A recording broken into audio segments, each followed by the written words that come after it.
In 1995, a group of professional wrestlers were deployed to communist-ruled North Korea to partake in one of the most bizarre diplomatic missions ever conceived. What can be more international than having two big shows in Pyongyang, North Korea? Vince can't do that. I run out and I look up and I actually see the stadium and the crowd and the people, and I just stop. Over 300,000 locals gathered to witness Collision in Korea. It was unbelievable. A wrestling extravaganza orchestrated in the name of world peace, which in reality cast wrestlers as unwitting players in a high-risk act of political theater. You realize you're surrounded by a bunch of people that think you're the devil. I mean, we're totally under their control. You walk out your room, bam, they're there. You go in the lobby, bam, those guys was there. Under the strict surveillance of North Korean authorities. We're living the wrestling life. You hit North Korea, man, that shit stops right. Boom! Wrestlers found themselves trapped in a surreal nightmare. It was like being in the Twilight Zone. And helplessly in over their heads, leaving some fighting for their lives. Next thing we know, somebody's punching somebody. I'm gonna run, jump off these stairs, and I'm just gonna curb stomp him to death. I mean, it was just like thumbs down, kill him.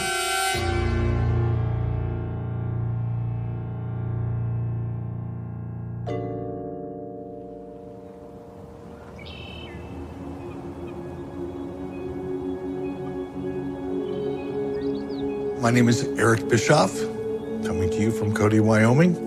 Spent a couple minutes in the professional wrestling business, and now spend all my time looking back upon it. By the mid-90s, how would you describe what your role was at WCW? Well, as I said, when I first got to WCW as an announcer, I was like a fly on the wall. You know, I got to see things happening from a perspective that sometimes the current management didn't see. There was a lot of financial abuse and some fraud and theft that I saw a lot of in WCW as that fly on the wall. So when I finally got the opportunity to run WCW and was made vice president, I instituted a lot of changes.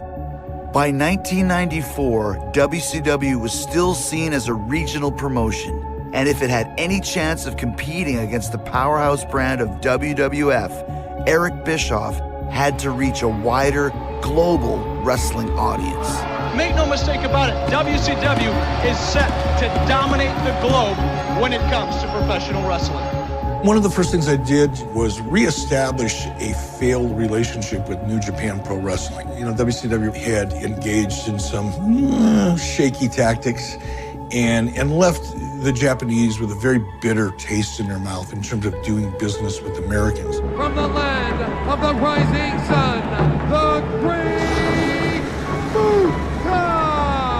So I wanted to re-engage New Japan Pro Wrestling and just to see if I could possibly resurrect that relationship. And it went really well, and we did. And I started bringing a lot of the top Japanese stars over to the United States on a real consistent basis.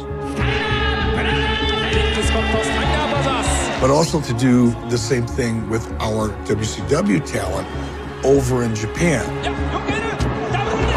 Because that way our talent was getting more exposure in that market, their talent was getting great exposure in our market, and everybody's happy. With increased international exposure, WCW was gaining traction, but still lagged behind WWF when it came to drawing power and staging mammoth events. All that was about to change when Eric Bischoff was offered a once-in-a-lifetime opportunity. Antonio Inoki, who was the chairman of New Japan Pro Wrestling, founder, reached out to me asking me if I would be willing and interested in bringing all of our WCW roster over to North Korea to compete in a peace festival. For a non-wrestling fan, how would you describe who Antonio Inoki is? Antonio Inoki, wow, he's really kind of an enigma. He was the Vince McMahon of Japan, is probably the best way to say it. He was one of the most well-known wrestling personalities in Japan and a great athlete. He was just the most popular professional wrestler I've ever seen in my life. And I've been around almost all of them. I'm professional wrestler Scott Norton. Found the more. Oh! I was touring in Japan doing my arm wrestling stuff. I was a world champion, and that's what led me to be a professional wrestler. And so that's when I started learning about Inoki. One of his favorite movies in wrestling, he would slap the taste buds out your mouth. And when he slapped you, it was in there. What's up? How y'all doing? This is Too Cold Scorpio, one of the most famous high flyers in the world. What's up? Scorpios go to the top.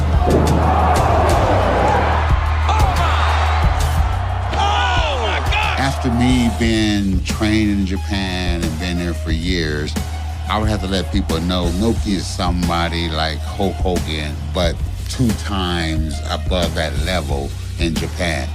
While Inoki was operating his wrestling company, he was also a fairly high-profile politician and became really one of the most famous people in Japan.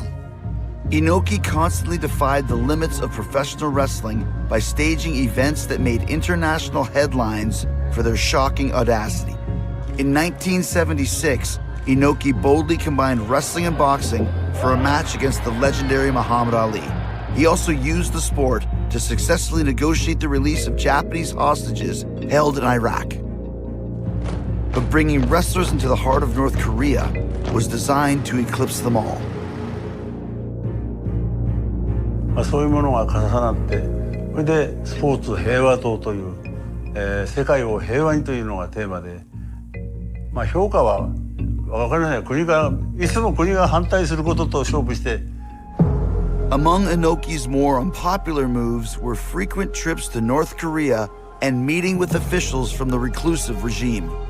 私はもう半分片足は下ろしてるけど、プロレスを皆さんに見てもらいましょうかって言った時に、すぐ実行委員会ができましてね、翌年の4月の近日世石誕生の日に合わせて抗議が打たれました。あちらとしては本当にこういうビッグネームというか世界にこう名が知られてる人をゲストに呼びたいという、そういう意味ではいろんな名前がさっきも言ったマイケル・ジャクソンだとかいろいろ出ましたけど。Antonio Inoki asked me if I could help him get a meeting with Muhammad Ali. You know, I called Muhammad Ali and he got excited about it immediately because he lived most of his life trying to be an ambassador to world peace, and he really believed in breaking down barriers of cultures and religion and race, and he didn't hesitate at all. So I thought, man, if I put that piece of the puzzle together, I got the rest of my team together. Sure, I've never been to Pyongyang, North Korea. Let's do that. Was it difficult to get the talent on board? That was a comedy.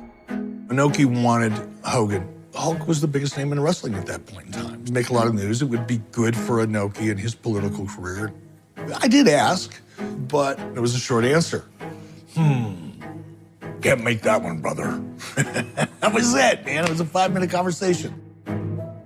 多分割とハルク・ホーガンは慎重な人だから、その辺は多分断られたんじゃないのかなと思います。When Hogan turns you down, what's the plan B? Ric Flair. While he may not have been quite as popular as Hulk Hogan nationwide, he had such a fantastic reputation of being able to put on a great match with just about anybody. To my face, he was all for it. He was excited about it. I think subsequently I learned that his feelings were hurt just a little bit knowing he was the second choice. Who first pitched you the idea of North Korea? All right, we're sitting in the locker room. Just got done working out before a show. Hattori and Masa come into the locker room. They go, Scott's son. I says, yes. He says, we have big match North Korea next month. You on it? Then I look around the locker room and the Japanese boys are just going nuts. And they're squabbling back and forth, they're talking, and I'm going, what the hell's going on? So I went over to Chono, I says, what's going on? And he says, we go North Korea. And I says, that's what Masa just told me, we're going North Korea. He says, they want us dead, they don't like us very much. And I go, okay.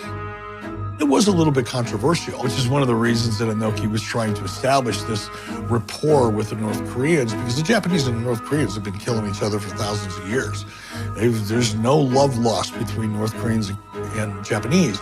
And tonight, after just returning from a tour of Japan, For me, I was very excited to go to another place in the world. Every place I've ever been, South Africa, India, everything I've ever been is because of wrestling. So for me to be able to have a chance to go over to North Korea was like, man, I've never been to a communist country. I had no idea what it was gonna be like. I didn't know the difference on being in America and being in a communist country. I had no clue, none whatsoever. It's definitely a different experience for me. When it came to traveling to North Korea, the United States government, even then, viewed North Korea as a much more hostile potential enemy. So Americans were not supposed to be in North Korea. And even going to the federal government to get permission to do something, it could take 6 months to get a yes or a no. So I just said, yeah, I'm just gonna go. My boss didn't even know I was doing it. Joining Ric Flair, Scott Norton, and Too Cold Scorpio on the trip would be Road Warrior Hawk, the Steiner brothers, Chris Benoit, and some of New Japan Pro Wrestling's top performers. But no one could match the star power of one of the world's most recognizable celebrities. We found out that Muhammad Ali was going to be on the tour. Biggest boxing hero of all time, you know, and I'm just going, holy smokes. So when we got to the airport in Japan, it's me, Flair, Steiners, Hawk, Benoit. We're all standing there, and the airport's just packed. There's reporters everywhere. Then all of a sudden, this commotion comes rolling in, and it's Muhammad Ali with his entourage. And all the reporters that were on us just went. And all of a sudden, he comes right to me, and he started doing magic tricks for everybody.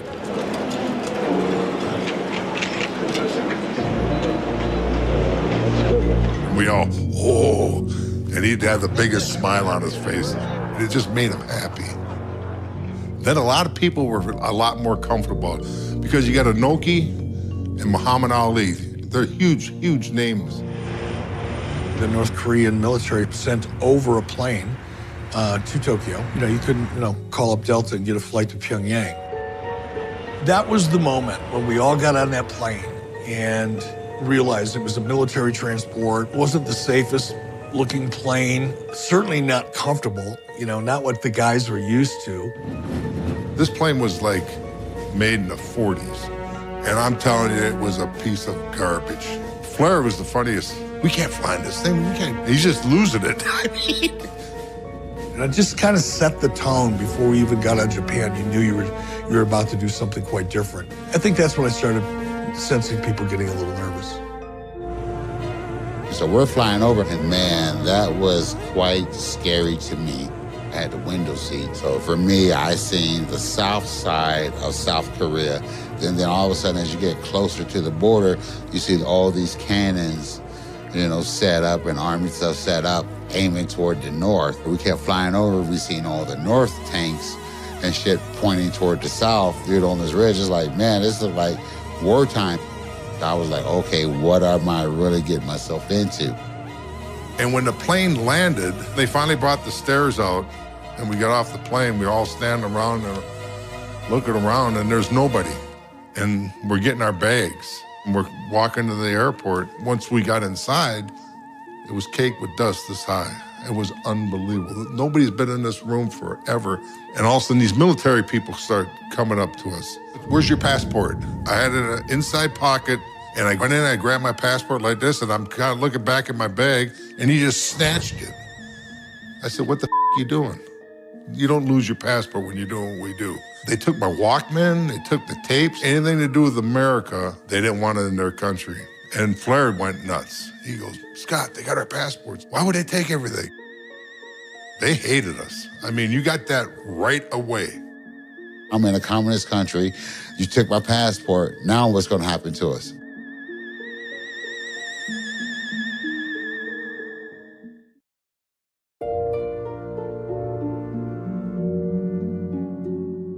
Going to North Korea is a really strange experience, and it's like going through the looking glass. It's an utterly different society for somebody like myself who'd grown up in the States. We are accompanied by guides, and we do have some limits on where else we can go in the country. I'm Mike Chinoy. I was a foreign correspondent for CNN, and one of the assignments that I had was to cover this big wrestling event in North Korea. The wrestling event in 1995 has to rank as one of the weirdest, most bizarre experiences that I witnessed as a journalist, because you had this combination of North Korea, which is remote, isolated, highly regimented, largely cut off from the rest of the world, and certainly cut off from North America. And then suddenly, in the middle of this, you had this collection of eccentric characters from the world of wrestling and Muhammad Ali showing up in the capital of North Korea and being part of one of these mass events which the North Koreans are masters of staging. So it was this absolutely bizarre collision of what almost you could call alien civilizations. Upon their arrival, the wrestlers are greeted with unsettling hostility. But unbeknownst to them, this is only the beginning of what's to come. We were paired off into twos, and we were escorted to our cars, then assigned an attaché who was going to be with us 24/7, and driven into Pyongyang. My attaché, she told me that I was only the 7th American to step foot in North Korea that hadn't been either shot down or captured. Right there, that moment, that puts everything into perspective. And this is the pass that they gave us when we got there. It's in Korean, my nationality. They wanted to keep track of us. You know, that was a big main thing. My name is Sonny Ono. I was the evil Japanese manager for World Championship Wrestling. My job started out with being a liaison officer between WCW and New Japan Pro Wrestling. So what did you know about North Korea at this point? I was told by my government, hey, we can't guarantee your safety, you shouldn't go. We were evil, including the Japanese. That's what their propaganda is. And so the first thing we were told is, you can't do this, you can't do that. And, you know, by the way, don't rape our women. Japan colonized North Korea at the beginning of the 20th century, and the Japanese ruled North Korea until the end of World War II. It was a brutal colonial rule, and there's tremendous bad feeling towards the Japanese that persists until this day. The first stop on our way to the hotel was to pay homage to the dear leader, Kim Il-sung, who had died a year before.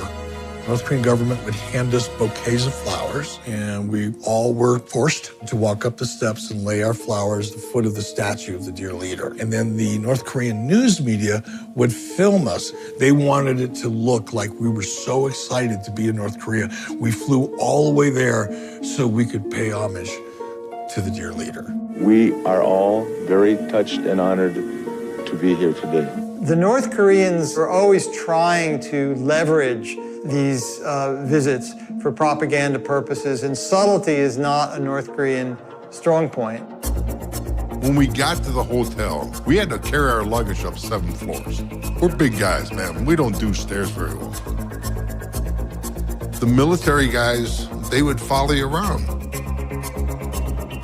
When I got to my room, he stopped about 10 feet from the hall. Opened my door, and I stepped inside my room, I'd take my bags, and I looked around the room. The guys following us, they're just hanging outside your room. We had like 4 guys spying on us, watching us at all times. It's like, man, we can't do nothing. So as far as really trying to pass the time, sit in your room, trying to watch TV, and all you get is 3 government channel, all political. So it was like, why even bother? So it was really kind of drive you kind of nuts. Hawk was right in the room next to me, right? So I step out the door. As soon as I start walking, that little dude started following me. Then I realized that the other guy's about 10 feet down here. That's at Hawk's room. I'm talking to Hawk. I'm going, you know, one of these little bastards is gonna f with me, Mike, and I'm gonna take him out. I mean, there was no reason to stay in this hotel room.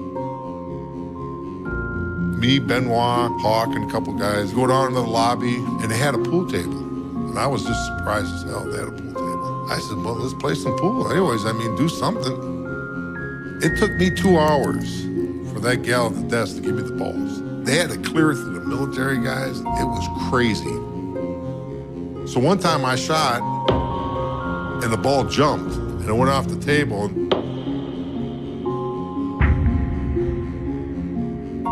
That ball went bing, bing, bing, on hard marble floors.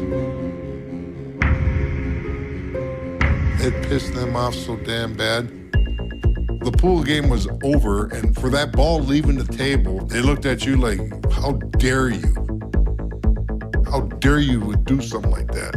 They took the balls away from us. You know, he started smashing them, boom, boom, boom, boom, boom. So we're just standing there like, what the We were getting pissed off the way we were being treated. Hawk didn't like it. Scotty Steiner didn't like it. I was pissed to a point where grab one of these little bastards, give it to him. Moss had just got me off the side and said, Scott, you've got to settle down. Just promise me you can get through these next 4 days. And I says, all right, man. I mean, in my mind, I'm going, what the F are we doing in this country? Nobody wants us here. As the harsh reality of their situation comes crashing down, the wrestlers find themselves strangers in a strange land. With tensions on the rise and tempers flaring, they must adapt to their surroundings or face the dire consequences that await.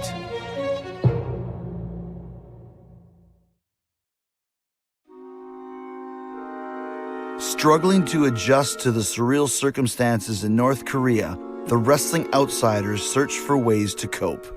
So by the time I got to North Korea, I was kind of craving a run. So I went to bed one night and planned on getting up early and running. Didn't even think that I should probably let my attaché know. So I'm just gonna get up and go for a run. I'll be back before I'm supposed to be anywhere else. And boom, it'll be fine. I took off by myself. It's dark out. Streets were completely deserted. I'm running, the sun's coming up. Now all of a sudden, I see people starting to come out into the street. And as I'm running through the streets of Pyongyang, they're parting. They were looking at me like something out of a monster movie. Now the school kids are coming out. The look of terror. They weren't afraid of me. They were terrorized by my presence. Again, I don't want to see terror in anybody's eyes, especially kids. You got this American that's supposed to be idea of evil that they have never, imagine most of these people have never seen America. So, this guy's coming running at them. Can you imagine what these people thought? When I saw the look of terror in people's eyes as I was running down the street, really made a big impression on me. It made me realize just how easy it is to foment hate and fear and how dangerous that is. I got back to the hotel and my attaché was there. She was livid.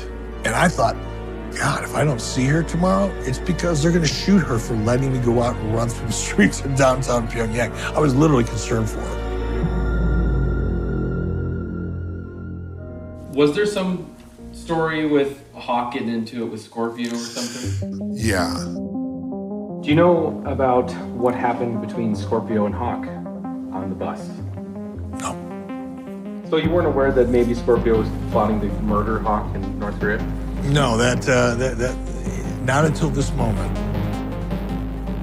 What took place on this bus? Well, it all started out with, prior to even going to North Korea, I had heat with Flair because of an incident that happened overseas on one of Ric Flair's trips that he had booked. I got into some trouble. I felt like Ric Flair was messing with me. I had got fired from WCW. And still to this day, I don't give a damn what he said. I still will feel that truly that it was because of him. I let it build up 7, 8 years, and I'm still holding a grudge against somebody who I think was the cause of me getting fired. And so now, we're all in North Korea, going all these sites and everywhere we went. Hawk was riding with Flair. Well, Hawk decided this day he wants to ride the bus this day. So he comes out on the bus. So Ric Flair comes out of the hotel, we're all on the bus. So Ric Flair's kind of looking around like this, and Hawk goes, man, he looked like he's looking for somebody. Maybe he's looking for me. Maybe he wants me to ride with him again. That pussy. Let him ride by himself. Hawk said, what did you say? I says, you didn't hear me? I says, that pussy, let him ride by himself. I said, what part of it you didn't hear? Was it the him let him ride by himself, or was it the pussy part? And he got mad about it, and he came back there, and he called me the N-word. He said, and he swung, he missed. I hit the motherfucker about 5-6 times, and I was wearing his ass out. Scorp said something to Hawk, and Mike responded back in his typical way, and I guess Scorp hit him and dazed him a couple times. Now he's bleeding from his face, bleeding from his mouth and all this. Japanese boys grab me, I fall down in the seat. You know, they're holding me down. He comes over, gets on me, he's trying to punch me. I'm ducking and dodging, he can't hit me. I jumped on him, stuck my finger in his eye, and I was on my way out with his eye. I had his eye halfway out of the socket and stuff, and Japanese boys jumped on me, oh, Scorp, and I stopped. And then we kind of got up. I ripped open my shirt, and I just gave him a straight kick right in the face. Backed him up, you know, and that's when it slowed him down, and the boys had enough distance to get between us and calm us down and gave me his best shot. And tell you, if that's his best shot, bro, you in trouble. This one, Mike was battling his hepatitis C, and he was on interferon. When you take that interferon, it makes you very sick, very flu-like symptoms, and just very ill. And, you know, Scorp could think what he wants, but the regular Mike would have killed his ass.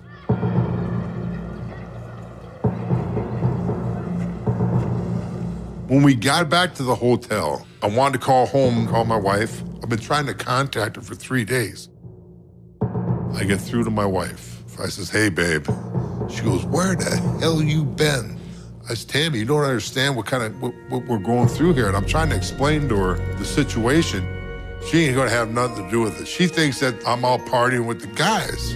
And I says, Tammy, you don't understand what kind of shithole I'm in here. And all of a sudden the phone went click. I thought she hung up on me. I took the phone, I thrown it down. I'm just going, what the F?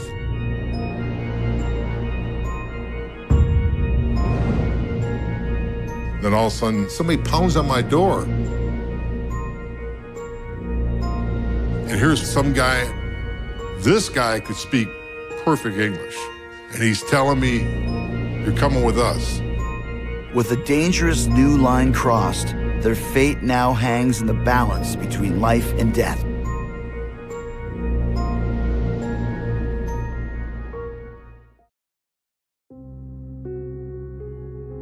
After wrestler Scott Norton's phone call with his wife is intercepted, North Korean officials materialize and he is forcibly taken from his hotel room.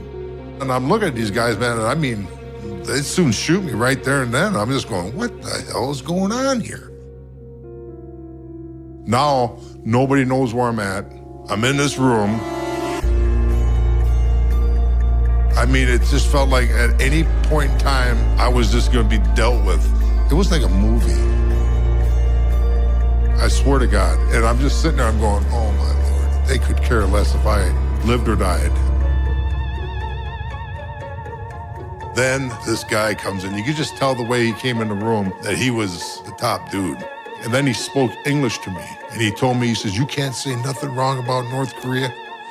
And I says, I mean, you know what I said to my wife?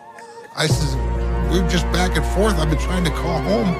He says, no more phone calls. You don't talk to nobody. We hear you say something bad in North Korea. That's it. I mean, he's pointing his finger at me. He's saying, you can't say anything bad about North Korea. This is a superior country. He's telling me all this bullshit, and I'm getting it now. I mean, I'm just like, I ain't gonna say a word about North Korea. And I was just soaked, freaking. I'll do anything to get out of this room. I apologized. I mean, it's serious.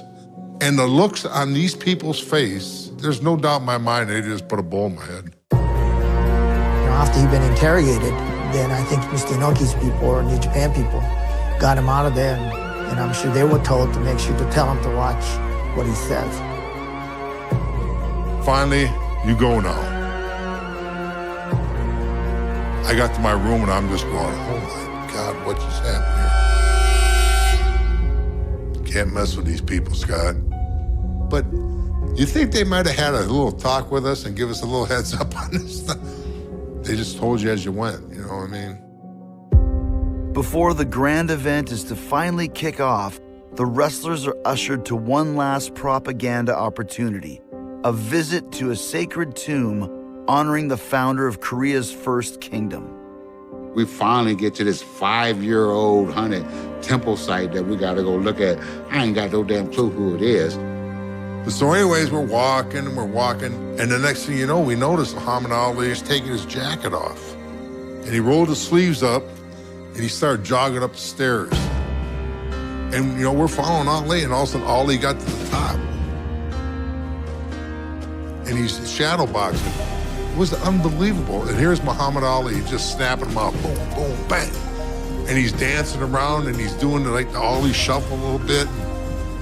And he was moving like it was the old times, man. He's just having the time of his life. I mean, we're the only people in the world saw this. And we're just like blown away. You know, that's Ali, brother. I mean, it was unbelievable. That in itself made my whole trip. So as we make our way out of the temple and we're making our way down the stairs, I finally go up to Hawk. I said, look, bro, I said, we're supposed to be over here on a peace treaty. And I said, we over here acting like fools. We fighting amongst each other, Americans. He walks 3 steps in front of me, turns and swings as hard as he can. Hits me. I don't go down. I look at him like he's crazy. See, I jump after him. I go after him. The Japanese boys grab me, snatch me out of the air, and I started going off. Cameras around us, cameras is filling. I'm saying, you pussy. I said, that's all you got? That's all you got? I said, you hit me with your best shot? That's all you got? I said, I'm gonna kill you. And so now I'm thinking street smarts. I'm gonna get him, I'm gonna hurt him. So we had to go to that special state dinner. That's where they had the stainless steel chopsticks.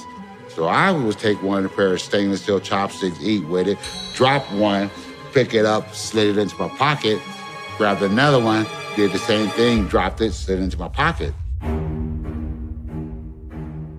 Me and Chris had to share a room, Chris Benoit. And we're back at the room, and Chris is sitting there looking at me, and he's watching me, and all of a sudden I open up the windowsill, and I pull out the chopsticks, and the windowsill is all rough concrete, and I'm sharpening the stainless steel chopsticks on the window, bringing them to more of a point.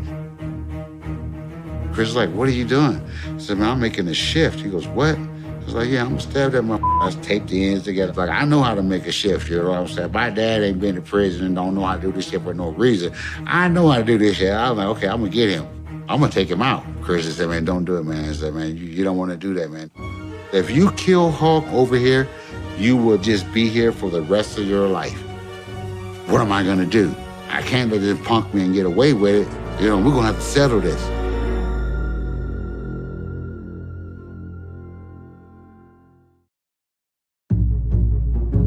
After surviving days of grueling conditions and life-threatening situations, the wrestlers head to the massive Mayday Stadium where festivities are about to commence. And I'm riding with Rick, and we're driving down the road, and 2 lanes were nothing but people walking to the show. And I says, Rick, man, we're really drawing a crowd here. I mean, these people really want to see this. And all of a sudden the driver goes, no. He says, they don't want to come. He says, if they don't show up, they get a bullet in the head. Forced attendance. And I'm just going, you got to be kidding me.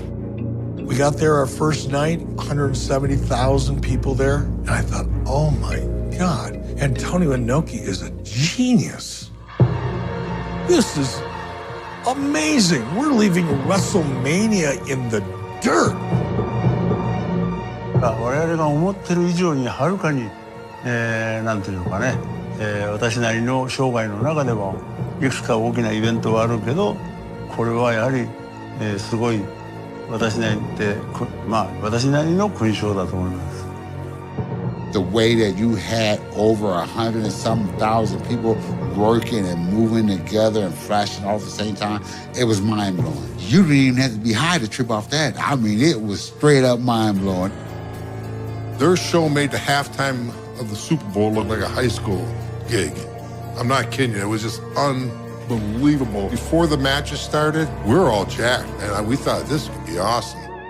And then the matches start, and I realized that none of these people have a clue what they're watching, why they're watching it.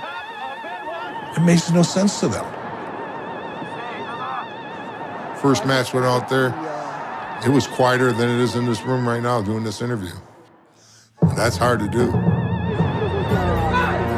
Hawk, during his match, stood on the second rope and yelled, and he says, "What in the F are you even doing here, you rotten?" And he cussed the crowd out. This is a society where this kind of extravagant display of people throwing themselves around, especially, for example, the female wrestlers, must have been utterly alien to the North Koreans. I wrestled Hashimoto the first night in a main event. The North Koreans just stood there and watched us. We never got a reaction to anything. Just this stuff doesn't happen in this business. And you're just busting your tail trying to get these people to respond to you, and nothing. Absolutely nothing. The challenge to engage the crowd would now fall on the shoulders of promoter Antonio Inoki, whose connection to the people of North Korea was even deeper than it seemed. For Inoki, this event would also pay tribute to his fallen mentor Riki Dozan, a wrestling icon in Japan who struggled to keep his North Korean nationality a secret until it was too late. 手を取って教えられたっていうことはほとんどないんです。要は、とにかく強くなれということで、今で言えば木刀ですね。木の刀みたいな、そういうんで頭を叩き、そして頭が割れたこともありましたが、何を教えたかったかなっていうのは、自分のやっぱり後継という選手を早く育てなきゃいけないという。As the story goes, he was murdered by Japanese gangsters in a bar.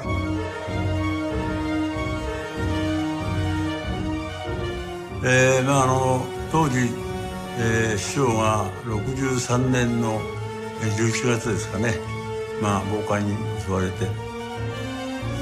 The Japanese Yakuza, which is their version of the mafia, killed him because he was North Korean. And he wasn't Japanese, and he was becoming very, very popular. In the North Korean mythology, his death becomes this glorious, tragic thing where in his final breaths he expresses his loyalty to North Korea. And the fact that Inoki had this association with him gave Inoki credibility in North Korean eyes.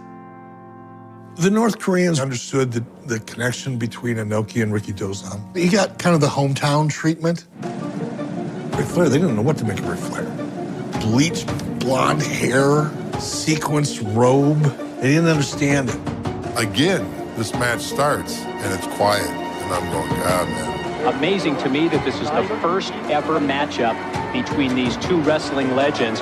They went to a different place. They kind of went old school. One to the chest, one to the forehead. And they kept working. All of a sudden, you could hear the people start coming with Inoki. We hear the crowd for one of the few times at Collision in Korea really responding to Inoki. And about halfway through that match, that place is going absolutely crazy. Now coming off the rope, sets up, firmly plants his feet, and takes an Nature Boy Ric Flair off his feet. This is a testament to Rick, because Rick's job was to get Inoki over. Rick's job was to showcase Inoki. There's nobody better at that.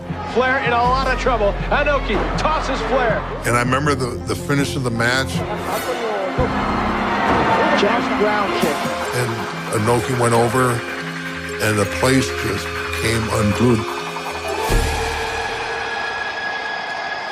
These people were entertained for probably the first time in their lives. I mean, because there was no happiness in this place, man. This was like going to hell and living.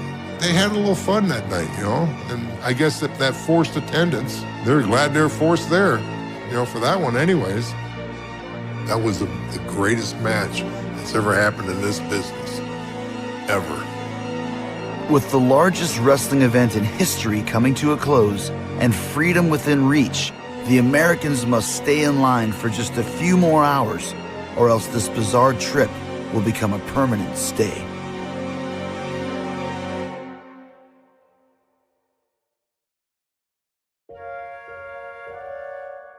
As the epic event draws to a close, and with just hours remaining before the group departs, a final ceremonial dinner is Scorpio's last chance to settle the score with Hawk. I hear doors closing, everybody's going down to dinner. I open my door, I go out, I walk around the corner, it's me and Hawk. We're face to face now. We're looking at each other, I'm looking at him, I'm like, what do you want to do? You want to finish this right now? He pushes the button for the elevator. So I turn and I back into the elevator, keep my eye on him at all times. I got my shank with me. He gets into the elevator. He's not saying nothing, we're just looking at each other. I'm like, what do you want to do? You want to finish this right now?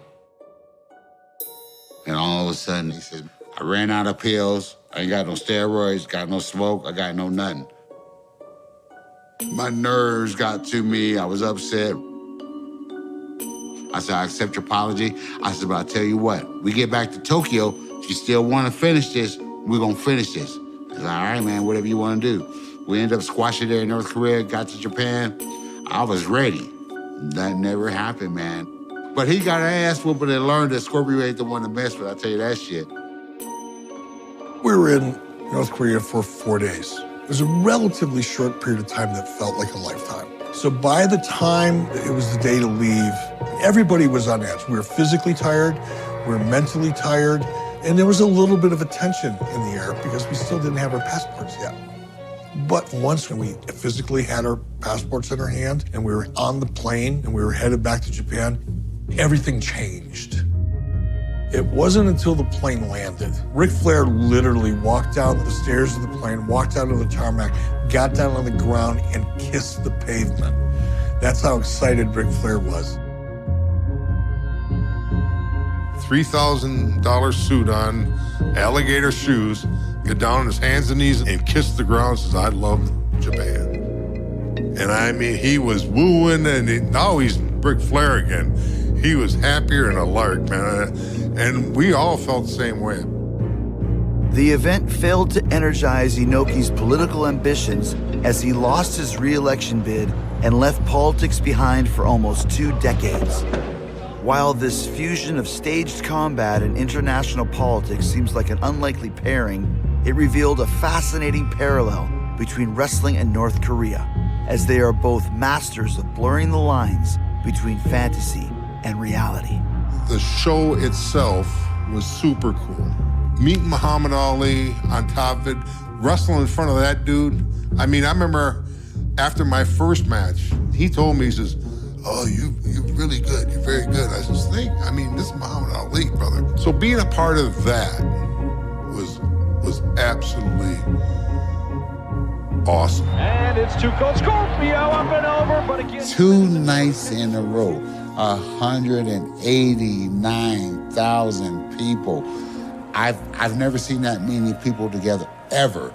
That's the only thing that I could ever brag about to Hogan, that I've done something that he has not done, is I wrestled for 199,000 people. 2 nights in a row, not one. And that's all I got on him. I've been a part of WrestleMania, and I've been to Super Bowls. I've been to a lot of different big events. They pale in comparison to what I saw in Pyongyang.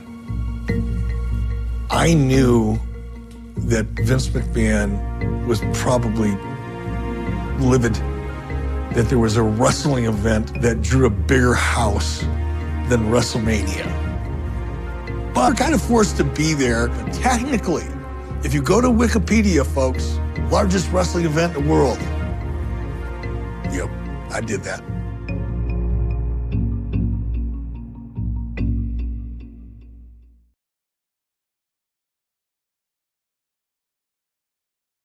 Ear panic. Seasoned wrestlers reacted as if they had just witnessed a fatal car accident. There was an audible, collective gasp of horror. Many genuinely believed Mick Foley had just been killed. In an industry built on controlled illusions, no one had ever attempted a stunt of this magnitude. It shattered the boundaries of what was considered possible or acceptable in a wrestling ring. Hugo Savinovic, the Spanish commentator sitting at the targeted table, barely managed to dive out of his chair before Foley's body destroyed the desk. Savanovic was deeply traumatized, torn between his natural instinct to help his friend and the unwritten rule of the industry to never interfere with a performer's physical story. In the stands, the confusion and fear were palpable. Parents desperately tried to soothe their terrified children, assuring them that it was all fake, all part of the show, even as their own minds screamed in panic. The violence was undeniably believable because the pain was entirely real. If The Undertaker had thrown him just a fraction of an inch too far or too short, Foley would have crashed directly onto the unyielding concrete floor, or worse, into the audience. Miraculously, Foley had executed the fall exactly as he had envisioned it in his mind. In midair, he managed to rotate his body just enough to land flat on his back, using the fragile table to absorb and cushion the devastating impact. Driven by a massive surge of adrenaline, he had achieved his impossible goal. The pain, he knew, would come later, as the medical personnel and officials rushed the wreckage. The broadcast entered a state of chaotic realism. Terry Funk was the first veteran to reach the shattered table, frantically asking if Foley was conscious. Backstage, Dr. Francois Petit, a remarkable figure who served as the company's physician, chiropractor, and fixer, was urgently summoned to the scene. Dr. Petit, a martial arts expert known for his ability to aggressively realign injured wrestlers, sprinted down the aisle. The medical assessment was grim. Foley had landed terribly on his back and had severely dislocated his shoulder. The emergency medical technicians struggled to navigate the chaotic ringside area. When they finally brought a gurney to the debris, they realized it would not fit between the cage and the barricade, forcing the crew to mechanically raise the massive steel cell. With The Undertaker still standing ominously on the roof, Foley was strapped to the gurney, and the audience, along with everyone backstage, believed the match was officially over. It was the only logical conclusion to such a horrifying spectacle.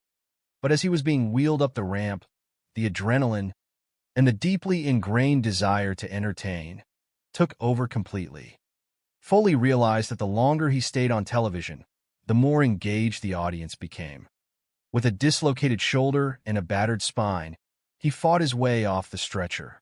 To the absolute disbelief of everyone in the arena, Foley began to march back toward the ring. Officials, doctors, and friends screamed at him to stop, demanding to know what he was doing and pleading with him to stay down. The audience erupted into a frenzy. How could a man survive that fall, let alone stand up and climb the demonic structure a second time? It was a moment of pure, undeniable insanity. But it was also the exact moment that cemented Mick Foley as a legendary, unstoppable star in the eyes of the fans. Backstage, the locker room was packed with concerned personnel. But some veterans, observing the madness, chose to stay back. They knew the unwritten laws of the business, they knew Foley, and they knew something else was about to happen. From a storytelling perspective, the return to the roof created an immortal moment, adding an unparalleled layer of drama to the narrative. The planned second act of the match, as pitched by Foley, was supposed to be a relatively safe, controlled visual. The idea was for The Undertaker to execute a choke slam, pushing Foley down onto the steel mesh. The mesh was supposed to gradually tear and give way, leaving Foley suspended in a dramatic, terrifying visual before he was eventually lowered safely. That was the plan. The reality was a near-fatal catastrophe, as The Undertaker hoisted Foley into the air and drove him down onto the steel roof. The mesh panel did not gradually give way. It violently snapped, completely giving out under their combined weight. Instantly, Foley plummeted through the roof of the cage, free-falling to the solid ring canvas below. This was not a planned stunt. This was a catastrophic equipment failure. The reaction backstage shifted from awe to absolute, unbridled terror. Jim Ross, watching from the commentary desk, thought the destruction of Foley's body was complete. This second fall was vastly different from the first. There was no table to cushion the impact. The ring mat, despite its appearance on television, offers very little protection. Beneath a thin layer of padding lies hard, unyielding wood and steel. Hitting that mat from the roof of the cage is akin to crashing directly into solid cement. To make matters exponentially worse, a heavy steel folding chair that had been resting on the roof fell through the opening directly alongside Foley. As his body slammed violently into the canvas, the solid metal chair crashed directly into his face with sickening force. Wrestling wives and family members watching at home screamed in terror. Backstage personnel frantically attempted to contact the production truck, desperate for someone to stop the broadcast, but communication lines were paralyzed by the chaos. Foley lay motionless in the center of the ring. It was the first time in his career that he had been legitimately knocked out cold. The cage was immediately flooded with officials, Dr. Petit, and Terry Funk. The situation was deeply dire. Even The Undertaker, a man known for his unbreakable character, looked down from the broken roof with genuine fear in his eyes, telling Funk to check if Foley was even breathing. For 42 agonizing seconds, Foley was completely unresponsive. In a desperate bid to buy the medical team time to assess the situation, Terry Funk improvised a physical confrontation with The Undertaker. He demanded to be hit, creating a distraction to draw the cameras and the audience's attention away from the lifeless body on the mat. By modern standards, the match should have been immediately terminated. But in that era, matches were rarely stopped. Performers bought time, hoping their fallen comrades would miraculously recover. Slowly, the clouds in Foley's mind began to clear. As he regained consciousness, the first thing his eyes focused on were Terry Funk's shoes. It was then he realized he was still in the middle of a match. Fueled by an incomprehensible level of toughness, he somehow managed to stand. His physical condition was absolutely horrific. He had suffered a massive, gaping wound underneath his lip. Yet, the performer inside him took control. Realizing the cameras were on him, Foley deliberately shoved his tongue through the bloody hole in his face, creating a grotesque, iconic visual for the television audience, and smiled through the blood. Adding to the grotesque scene, the impact of a steel chair had knocked two of his teeth completely out. In a bizarre and sickening twist of medical fate, one of the dislodged teeth had ended up lodged in his nostril. Medical professionals theorized that the tooth had fallen into the back of his throat, and as he gasped for air, the heavy breathing forced the tooth up into his nasal cavity. The match had transcended scripted entertainment. It had become a raw, terrifying display of human endurance. The concern on the faces of everyone in the arena was entirely genuine. Foley's eyes were glazed, betraying a severe concussion. When officials tried to communicate with him, he was delirious, reportedly asking about a tax for his car, completely detached from the reality of the hellacious environment. Incredibly, Foley insisted on finishing the match, demanding they proceed to the final planned sequence, the thumbtacks. Thousands of sharp steel tacks were spilled onto the canvas.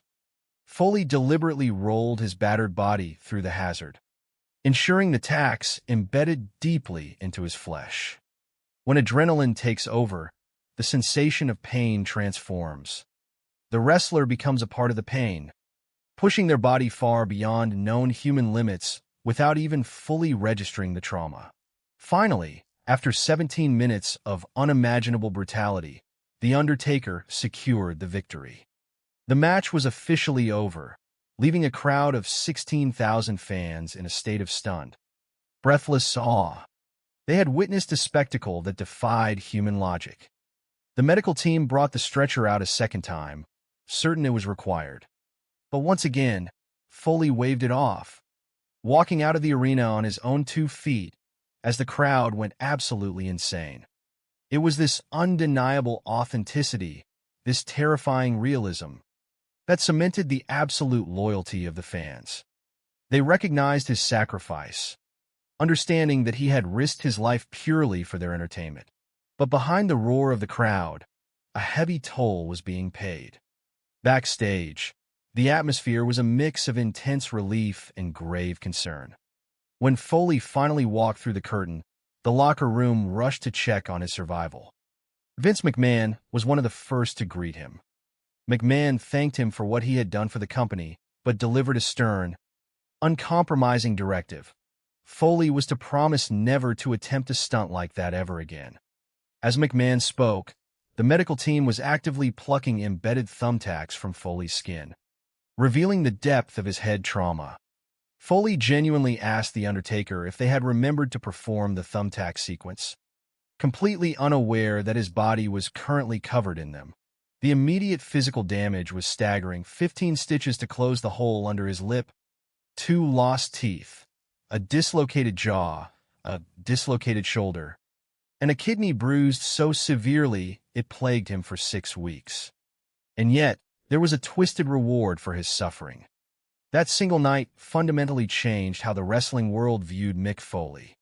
It sparked a massive career renaissance, transforming him from a mid-card brawler into a legendary figure. Just 6 months after McMahon deemed him unmarketable, Foley captured the World Wrestling Federation Championship. However, the insatiable need to top himself, to live up to the moniker of the hardcore legend, proved to be a dangerous addiction. The bar had been raised to an impossible height, and Foley felt an intense obligation to continually deliver unprecedented spectacles. The physical sacrifices were immense, and the risks were escalating. Just 7 months after the Hell in a Cell nightmare, Foley stepped into the ring for another brutal encounter, this time against The Rock in an infamous I Quit match. Management and agents warned him that continuing to push these extreme physical boundaries would inevitably catch up with him. Foley understood their concerns, but he fundamentally disagreed. He believed he needed to ride the massive tidal wave of momentum he had created. The I Quit match was a horrifying display of violence. There was a strict directive that the match would not be stopped for excessive blood loss, a decision that proved disastrous. Foley had instructed The Rock to hit him hard, to make the violence look as real as possible. During the climax of the match, Foley was handcuffed and completely defenseless. The script called for him to take 5 unprotected steel chair shots to the head. Instead, in the heat of the moment, the sequence spiraled out of control. Foley absorbed a sickening 11 unprotected chair shots to the skull. The match was a brutal, sickening spectacle that deeply traumatized Foley's own family. His young children, seated in the front row, were entirely unable to separate the fictional storyline from the very real sight of their father being beaten into a bloody, unmoving pulp. They believed they were watching their father die. While the match was a scripted angle for television, the physical consequence was an absolute, undeniable fact. Mick Foley suffered severe brain damage for the sake of a wrestling storyline. For his daughter Noelle, the memory of her father's career is shrouded in trauma. She has admitted that she possesses almost no distinct memories of her father actually wrestling, a psychological block she attributes to the sheer horror of watching him endure such barbaric punishment. The realization that 11 steel chair shots could easily have killed a normal human being is a sickening truth that the family must live with. The medical community eventually intervened. Neurologists issued stark warnings. Foley was suffering from severe cognitive decline, sometimes driving his car and completely forgetting where he lived. It was the result of sustaining concussion upon concussion upon concussion. When he sought medical clearance from an independent doctor outside of the wrestling company, the message was absolute. The doctor warned him that he should never step foot inside a wrestling ring again, warning that continued physical trauma would leave him permanently crippled. Today, the wrestling industry has a much deeper understanding of the devastating long-term effects of concussions, particularly the horrifying reality of chronic traumatic encephalopathy. Taking a bump in a professional wrestling ring is often compared to the physical impact of a 25-mile-per-hour car accident. The cumulative effect of thousands of these impacts over a long career is staggering. Foley pays the price for his immense fame every single day, living with immense physical pain and the terrifying, looming threat of progressive brain disease. His family lives in a state of constant, underlying anxiety, acutely aware that the long-term trajectory of his neurological health remains dangerously unknown. Yet, true to his resilient nature, Foley refuses to succumb to fear. He actively fights cognitive decline, utilizing spoken word tours and storytelling events across the globe as mental gymnastics to keep his mind sharp. The stimulation of a live audience, the roar of the crowd chanting his name, remains the lifeblood that keeps him moving forward. When Foley and his daughter visited the company warehouse and unexpectedly encountered the original Hell in a Cell structure, the emotional dam broke. Foley, a man rarely seen crying, broke down in tears as he touched the rusted steel mesh. It was a profound confrontation with his own mortality, a stark realization of how incredibly close he came to losing his life that night in 1998. Was it worth it? It is the question that defines the legacy of Mick Foley. For years, he harbored a deep resentment toward the Hell in a Cell match, plunging into a dark depression because he felt that despite a long, storied career, he was only remembered for one night of extreme, suicidal stunt work. It took a conversation with The Undertaker to help him find peace. The Undertaker reminded him that what they created that night was immortal. It was a moment that would outlive them both. Mick Foley sacrificed his body, his mind, and his long-term health to earn the acceptance and adoration of total strangers. He utilized the wrestling ring as a canvas to create surreal, terrifying, and sublime performance art, while the medical risks and the family trauma present a grim reality. Foley acknowledges a complex truth. He cannot condemn the reckless decisions of his past without also acknowledging that those very decisions were the catalyst for his immense success and legendary status. On those special nights, when the crowd erupted and the magic was real, it provided one of the most powerful, intoxicating feelings in the world. The legacy of Hell in a Cell remains a mesmerizing, terrifying masterpiece, a testament to human endurance and a dark, unforgettable chapter in the history of professional wrestling. Welcome, ladies and gentlemen. You pay all day long for the decisions you make in your 15 minutes in the spotlight. In the high-stakes world of professional wrestling, that spotlight can immortalize you, but it can also break you. On the 28th of June, 1998, at the World Wrestling Federation's King of the Ring pay-per-view event, a single match would forever alter the landscape of sports entertainment and earn its permanent place as one of the most shocking displays of human endurance in wrestling history. The matchup was The Undertaker versus Mankind. The battleground was Hell in a Cell. Hell in a Cell hits you like a heavy mallet to the consciousness.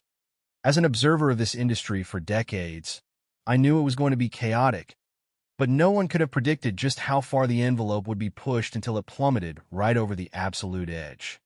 People often say that professional wrestling is predetermined, but let me tell you something as a matter of absolute fact.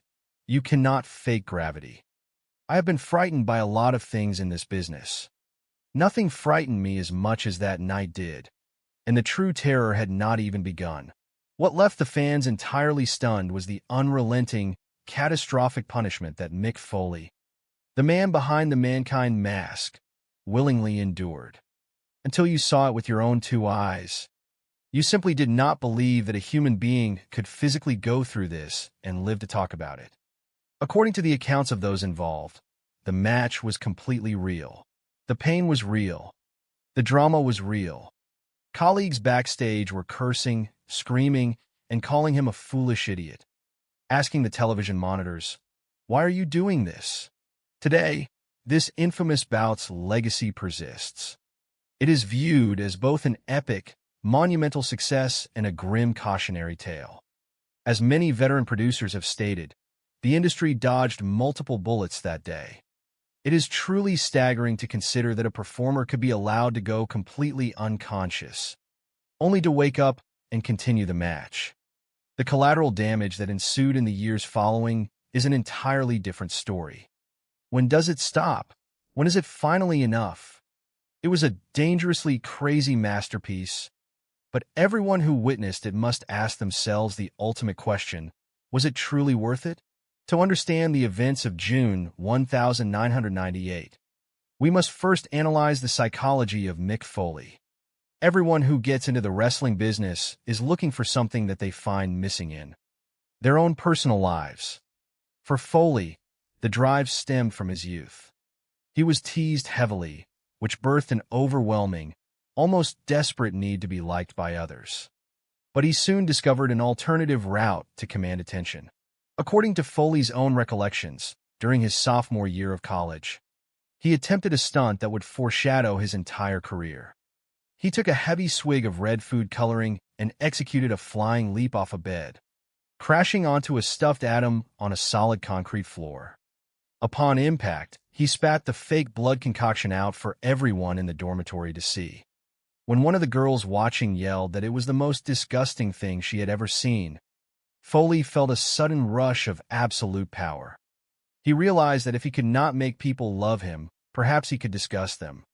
He just needed to elicit a reaction. He became known to the world as the hardcore legend, and he is the man who survived Hell in a Cell. Hell in a Cell serves as a perfect, yet deceptive, gateway into the sport. Countless fans point to it as the very first match they ever watched, the spectacle that hooked them forever. But the follow-up reality is that not all matches are like that. A standard Mick Foley match, however, was always a grueling affair. We are talking about brutal conditions, thumbtacks, fire, barbed wire. Whether it was enduring composition for explosives in Japan, getting speared through a flaming table, or taking devastating falls directly onto exposed concrete, Foley put his body through unimaginable trauma. His own family recognized this unsettling drive. His daughter, Noelle Foley, has noted that her father simply loved getting that shocked, disgusted reaction from the crowd. Realism was Foley's ultimate tool. By his own admission, he did not believe he had delivered a good performance unless he struggled to walk back to his hotel room later that night. He claims he did not enjoy the actual physical pain, but he deeply enjoyed the fact that he could endure it and present it to the audience in a highly entertaining way. His wife, Colette Foley, who has known him for over 35 years, often had to ask herself if she truly wanted to be mixed up in such a dangerous world. When they first met, she saw a gentle, genuinely nice person behind the scars. It was his corny jokes and terrible humor that won her heart. Their wedding song was appropriately Beauty and the Beast. They were a solid team, and she understood his deep commitment to his craft. When the adrenaline pumped, his only goal was for the audience to leave talking about how incredible the show was, completely at his own physical risk. That exact drive pushed him to become increasingly reckless along his journey.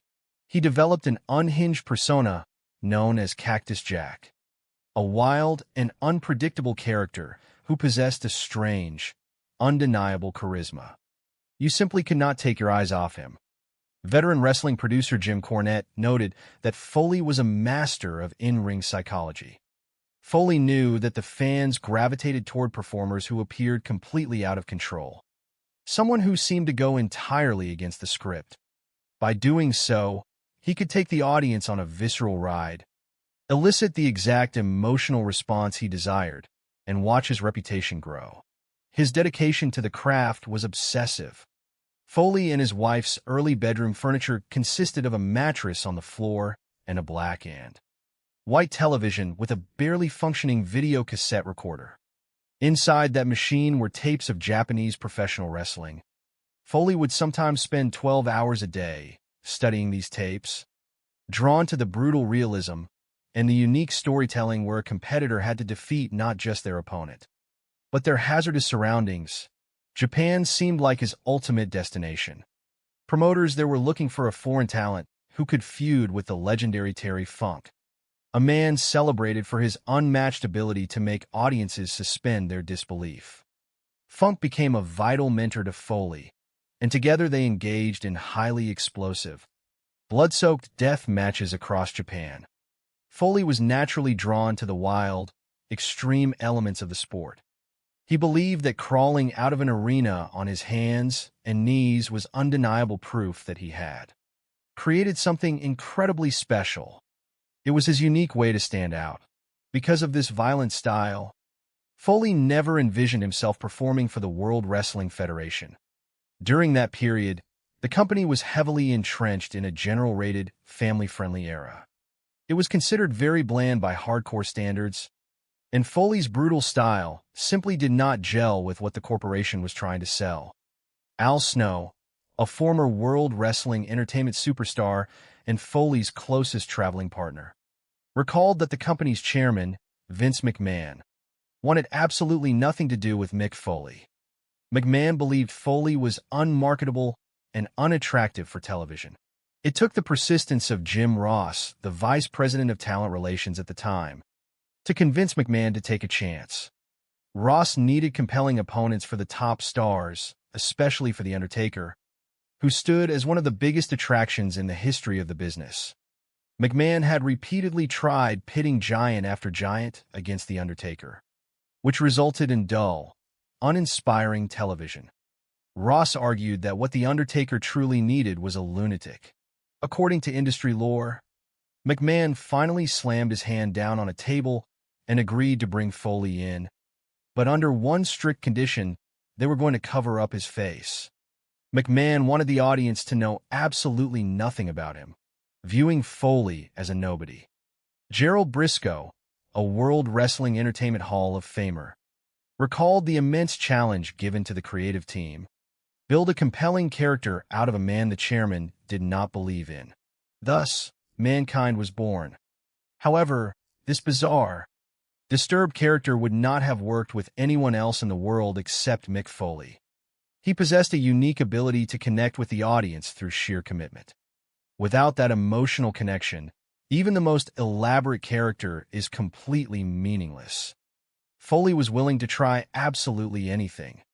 The new challenge for the management team was figuring out how to stop him from accidentally killing himself in the ring. The Undertaker and Mankind laid a massive foundation together, wrestling in 7 pay-per-view matches and 10 television matches, traveling across the globe. Eventually, however, the Mankind character began to plateau. Foley knew he had to do something drastic to add to their shared legacy rather than detract from it. For the 1998 King of the Ring event, producers planned to reignite the bitter rivalry utilizing a relatively new, terrifying concept: Hell in a Cell. Traditionally, steel cage matches required a competitor to escape by climbing over the top or walking through the door. The Hell in a Cell altered this entirely by adding a solid roof to the structure. 2 men would enter, and only one would leave. The Undertaker and Shawn Michaels had competed in the very first Hell in a Cell match 9 months prior, setting a monumental standard. Foley watched that match in absolute awe, realizing he possessed none of the athletic abilities those 2 men showcased. When he asked his mentor, Terry Funk, how they were supposed to follow such a legendary performance, Funk jokingly suggested that they should start the match on top of the actual cell and that Foley should be thrown off. While Funk stopped laughing, Foley looked at him in complete seriousness and stated that he believed he could actually do it. The dangerous idea firmly planted itself in Foley's mind. He casually pitched the concept of being thrown off the structure to The Undertaker and Vince McMahon. It required a tremendous amount of convincing. The Undertaker was extremely hesitant about throwing his opponent off a massive steel structure, but Foley was dead set on the idea. Eventually, he managed to get everyone on board.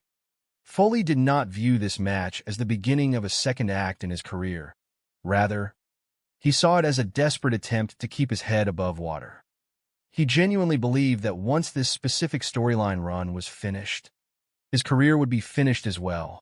As the match approached, the tension in the locker room was palpable.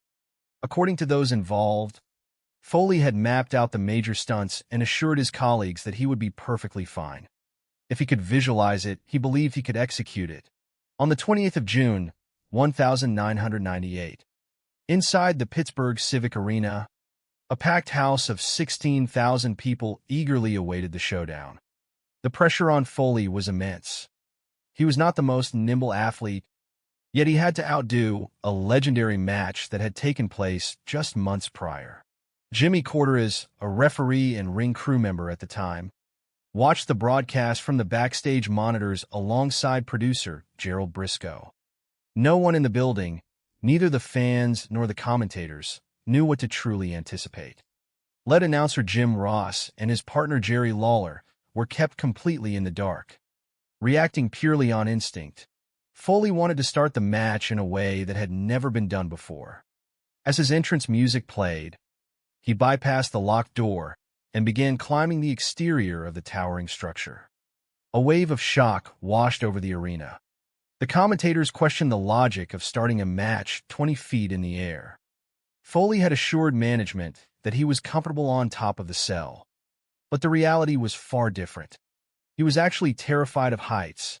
As The Undertaker made his long, ominous entrance, Foley stood atop the structure, internally questioning how he could gracefully climb back down without ruining his career. But there was no turning back. The Undertaker followed him up, and the match officially began on the roof of the cage. The environment immediately proved treacherous. The top section of the cage was secured primarily with basic zip ties, with 600 pounds of human weight shifting across the mesh. The roof began to buckle and sag by almost 1 foot with every single step. The terrifying sound of zip ties snapping echoed through the arena. Foley attempted to execute a maneuver to slam The Undertaker onto the mesh, but The Undertaker quickly reversed it, realizing there was a very real chance both men could plunge straight through the fragile roof.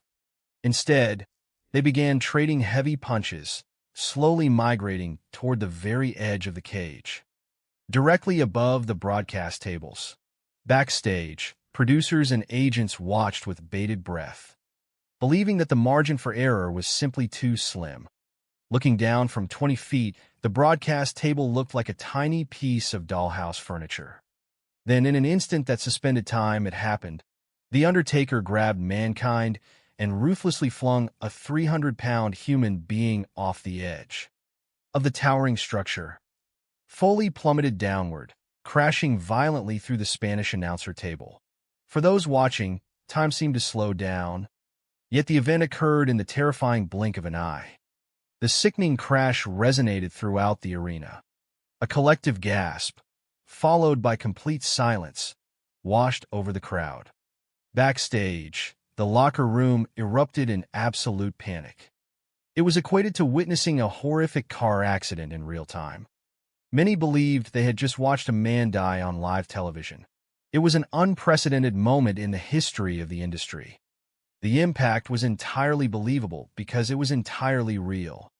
If The Undertaker had thrown him just a fraction too far or too short, Foley would have landed directly on the solid concrete floor or potentially into the crowd of spectators. Miraculously, Foley had visualized the fall beforehand. In midair, he shifted his body weight just enough to land flat on the desk, allowing the structure to cushion his fall and save his life. Spanish commentator Hugo Savinovic barely managed to bail out of his chair before Foley obliterated the table. Savinovic was deeply traumatized, torn between his natural instinct to help his friend and the strict industry rule to never break character or interfere with a performer's match. Medical personnel, referees, and company officials, including Terry Funk, rushed to the devastating scene. Dr. François Petit, a highly skilled martial artist and the World Wrestling Federation's resident medical expert at the time, sprinted from the backstage area. Foley had landed horribly on his back and on a dislocated shoulder. Emergency medical technicians arrived with a gurney, but the chaotic environment proved difficult to navigate. The cage had to be mechanically raised with The Undertaker still standing on top of it just to clear a path. Foley was strapped to the stretcher, and the audience, along with everyone backstage, believed the match was officially over. But as Foley was being wheeled up the entrance ramp, something completely inexplicable occurred. Realizing that his continued presence would keep the audience fully engaged, Foley forced himself off the gurney. Despite officials and doctors screaming at him to stop, Foley turned around and began marching right back toward the steel structure. Backstage observers were stunned, questioning how a man in his condition could even stand, let alone attempt to climb the massive cage a second time. Yet, he pushed forward, fueled by pure adrenaline and an unbreakable commitment to his craft. He slowly scaled the cell wall again, meeting The Undertaker back on the sagging roof. According to documents and testimonies regarding the match's planning, the next sequence was supposed to be far less concerning. The performers had agreed on a maneuver where The Undertaker would slam Foley onto the mesh, causing it to gradually give way so Foley could be suspended safely. However, the structural integrity of the cage had already been severely compromised.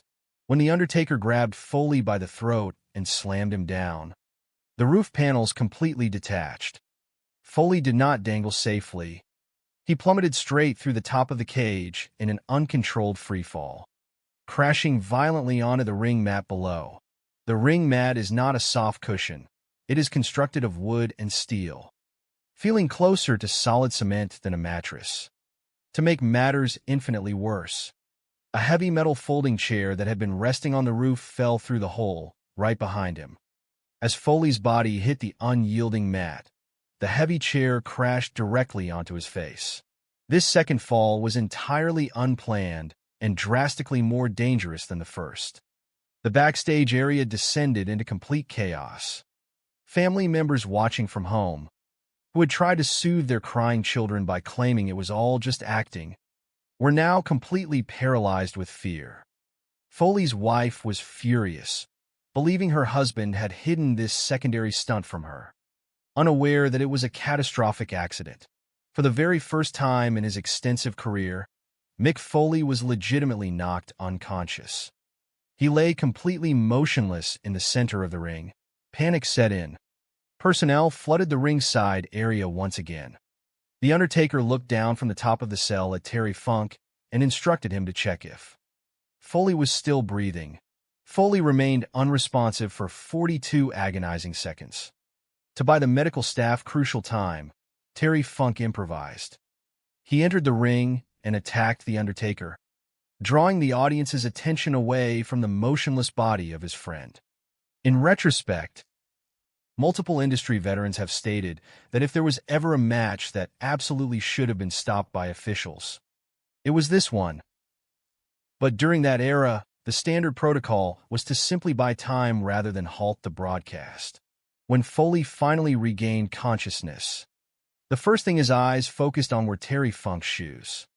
He slowly realized he was still in the middle of a wrestling match. Driven by a terrifying level of instinct, he somehow managed to stand up. The physical toll was gruesome. Foley had sustained a massive, gaping wound just underneath his bottom lip. Ever the showman, even through the haze of a severe concussion, his immediate thought was to create a memorable television image. He purposely pushed his tongue through the bloody hole in his face and smiled at the camera. Furthermore, the impact of the steel chair had knocked 2 teeth completely out of his mouth. In a bizarre and horrifying medical anomaly, one of those teeth had been forcefully swallowed, but due to his heavy, desperate breathing, it was pushed back up his nasal passage and remained lodged visibly inside his nostril. The expressions of genuine terror on the faces of everyone in the arena were palpable. Foley's eyes were completely vacant. There was nobody home. Yet, he continued. He insisted on executing a final, excruciating stunt involving thousands of metal thumbtacks scattered across the mat. He purposefully allowed himself to be slammed directly into the sharp tacks, ensuring they embedded deeply into his skin. When the human body is completely overtaken by adrenaline, a person does not just ignore the pain. They become a part of it, pushing limits they do not even realize they are crossing. Foley was determined to see the match through, come hell or high water. Finally, after 17 grueling minutes, the match concluded with The Undertaker securing the victory. The aftermath was a scene of absolute awe. 16,000 fans in Pittsburgh had witnessed a level of sacrifice they had never seen before. Foley refused the stretcher a second time, walking out under his own power to a deafening, Insane ovation. The audience recognized the absolute reality of what they had just watched, and it forged an unbreakable bond between them and the performer. Foley understood that by risking his physical well-being, he allowed the fans to completely invest in the experience. However, the consequences of such choices extend far beyond the arena. For Foley's family, the emotional toll was devastating. Following major events, Foley would traditionally call his wife to assure her he was safe. On this night, the phone call was severely delayed, causing her immense anxiety and anger. When he finally called hours later, she screamed that their children legitimately thought he was dead. From that night forward, his wife's underlying worry transformed into a constant, overwhelming concern. Backstage, Foley was greeted with a mixture of immense respect and deep concern. Chairman Vince McMahon approached him, thanked him for his incredible sacrifice for the company, but sternly demanded that Foley promise never to do anything like that again. Meanwhile, a severely concussed Foley was completely unaware of his surroundings, casually asking The Undertaker if they had remembered to use the thumbtacks, entirely oblivious to the medical staff currently plucking dozens of them out of his back. The immediate medical assessment was staggering. Foley required 15 stitches to close the wound beneath his lip. He lost 2 teeth. He suffered a badly bruised kidney that plagued him for 6 weeks.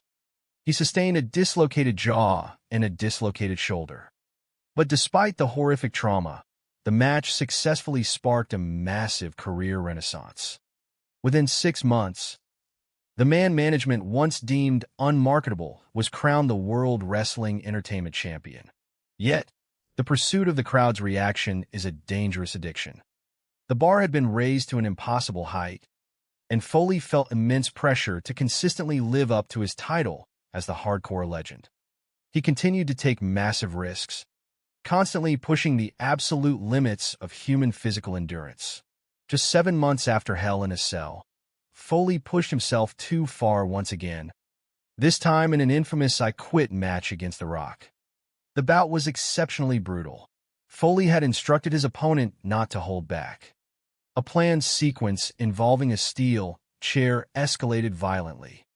Instead of taking the agreed-upon 5 strikes to the head, Foley, whose hands were bound behind his back with metal handcuffs, absorbed 11 unprotected chair shots directly to his skull.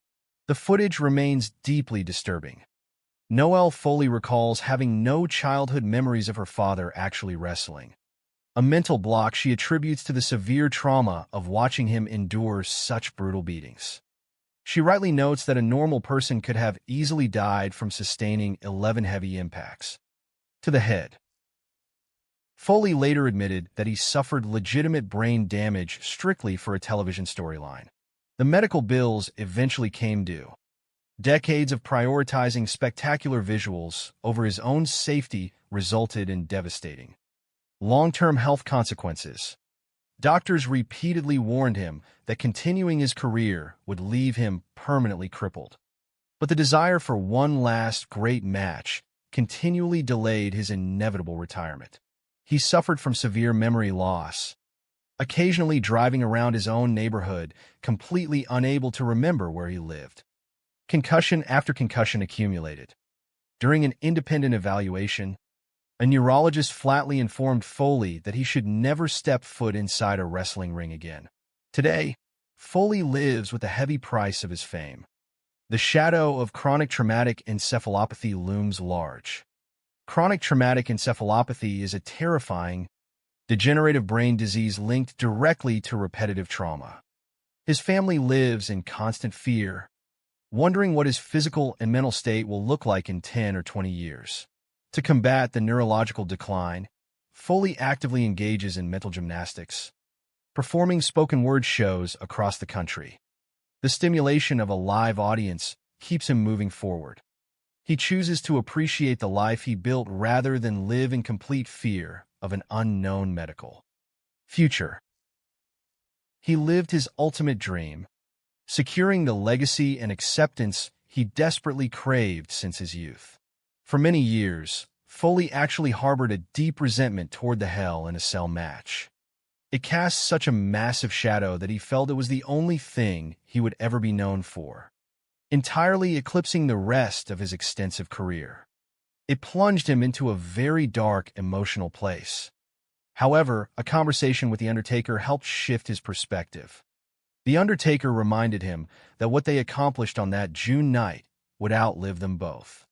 Foley eventually embraced the match, realizing that creating unforgettable moments was the exact reason he entered the business in the first place. During a visit to the World Wrestling Entertainment Warehouse, Foley and his daughter unexpectedly came across the original Cell structure. In a highly rare moment of vulnerability, Foley reached out, touched the steel mesh, and began to cry. For a man who rarely showed emotional fragility, the tears spoke volumes about the monumental, life-altering, and genuinely terrifying nature of that night. He fully recognized just how lucky he was to still be breathing. Looking back, there is no financial or professional reward substantial enough to truly cover the risks he took. While the medical community now understands far more about head injuries than they did in the late 90s, Foley admits he cannot say with absolute certainty that he would have done things differently. He viewed the wrestling ring as a canvas, allowing him to create a surreal, sublime, and dangerous form of performance art. It was a perilous journey, but on the nights when the magic truly worked, he experienced one of the most powerful, intoxicating feelings in the entire world. The roar of the crowd is a powerful siren song. Mick Foley answered that call, sacrificing his own flesh and bone to ensure that the audience would never, ever forget his name. There are moments in the history of professional wrestling that transcend the sport itself. Moments that become permanently etched into the collective memory of anyone who bore witness to them. They hit you like a mallet to the consciousness, leaving a lasting impact that shapes the industry for decades to come. On June 28, 1998, at the World Wrestling Federation King of the Ring pay-per-view event, one matchup earned its undeniable place as perhaps the most shocking and terrifying spectacle ever broadcast.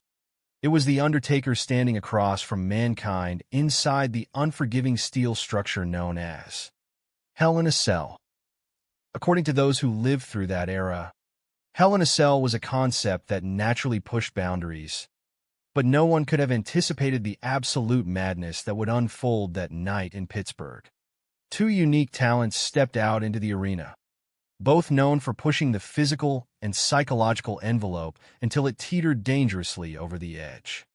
Critics often remind us that professional wrestling is scripted, but as the old industry adage goes, you absolutely cannot fake gravity. Many veterans of the wrestling business have admitted that they had been frightened by various stunts over the years, but nothing frightened them quite as much as the events of that evening. What left fans completely stunned was the unrelenting punishment that Mick Foley, the man behind the Mankind mask, endured. Until you saw it with your own eyes, you simply did not believe that a human being could physically absorb that level of devastation and live to tell the tale. According to the sources mentioned, the match was real. The pain was real. The drama was overwhelmingly real. Backstage, peers and producers were cursing, screaming, and questioning why Foley was putting his life on the line. They called him a foolish individual. They begged for it to stop. Today, the legacy of that infamous Hell in a Cell match persists as both an epic television success and a grim cautionary tale.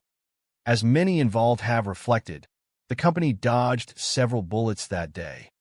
It remains a dangerously crazy masterpiece, but looking back through the lens of history, we must ask ourselves the ultimate question: was the sacrifice truly worth it?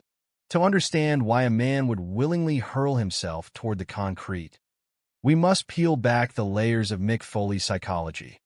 According to Foley himself, everyone who gets into the professional wrestling business is searching for something they find missing in their own lives. For Mick, growing up involved dealing with relentless teasing. That isolation birthed an overwhelming, almost desperate need to be liked and accepted by the masses.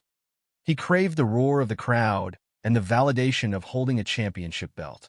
The documents suggest this extreme desire for a reaction started early. During his sophomore year in college, Foley performed a stunt that would foreshadow his entire career. He took a swig of red food coloring, climbed up, and executed a massive diving leap off a bed, crashing onto a stuffed animal resting on a hard concrete floor. Upon impact, he spat the red concoction from his mouth. His dormitory peers were watching in shock. When one girl yelled out that it was the most disgusting thing she had ever seen, Foley did not feel shame. Instead, he felt power. In his mind, a revelation occurred. If he could not make people love him, perhaps he could captivate them by thoroughly disgusting them.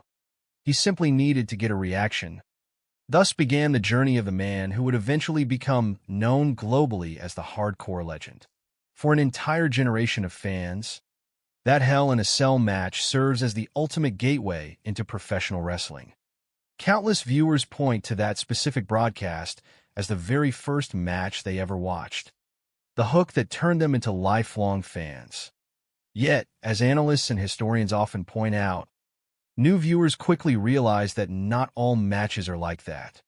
In fact, almost none are. A standard Mick Foley performance was inherently brutal, heavily relying on thumbtacks, fire, and barbed wire. During his earlier days performing in Japan, he survived explosions from Composition 4 explosives and was speared through flaming tables, regularly taking agonizing falls directly onto the concrete. According to his daughter, Noelle Foley, her father simply loved getting a massive, shocked reaction from the audience.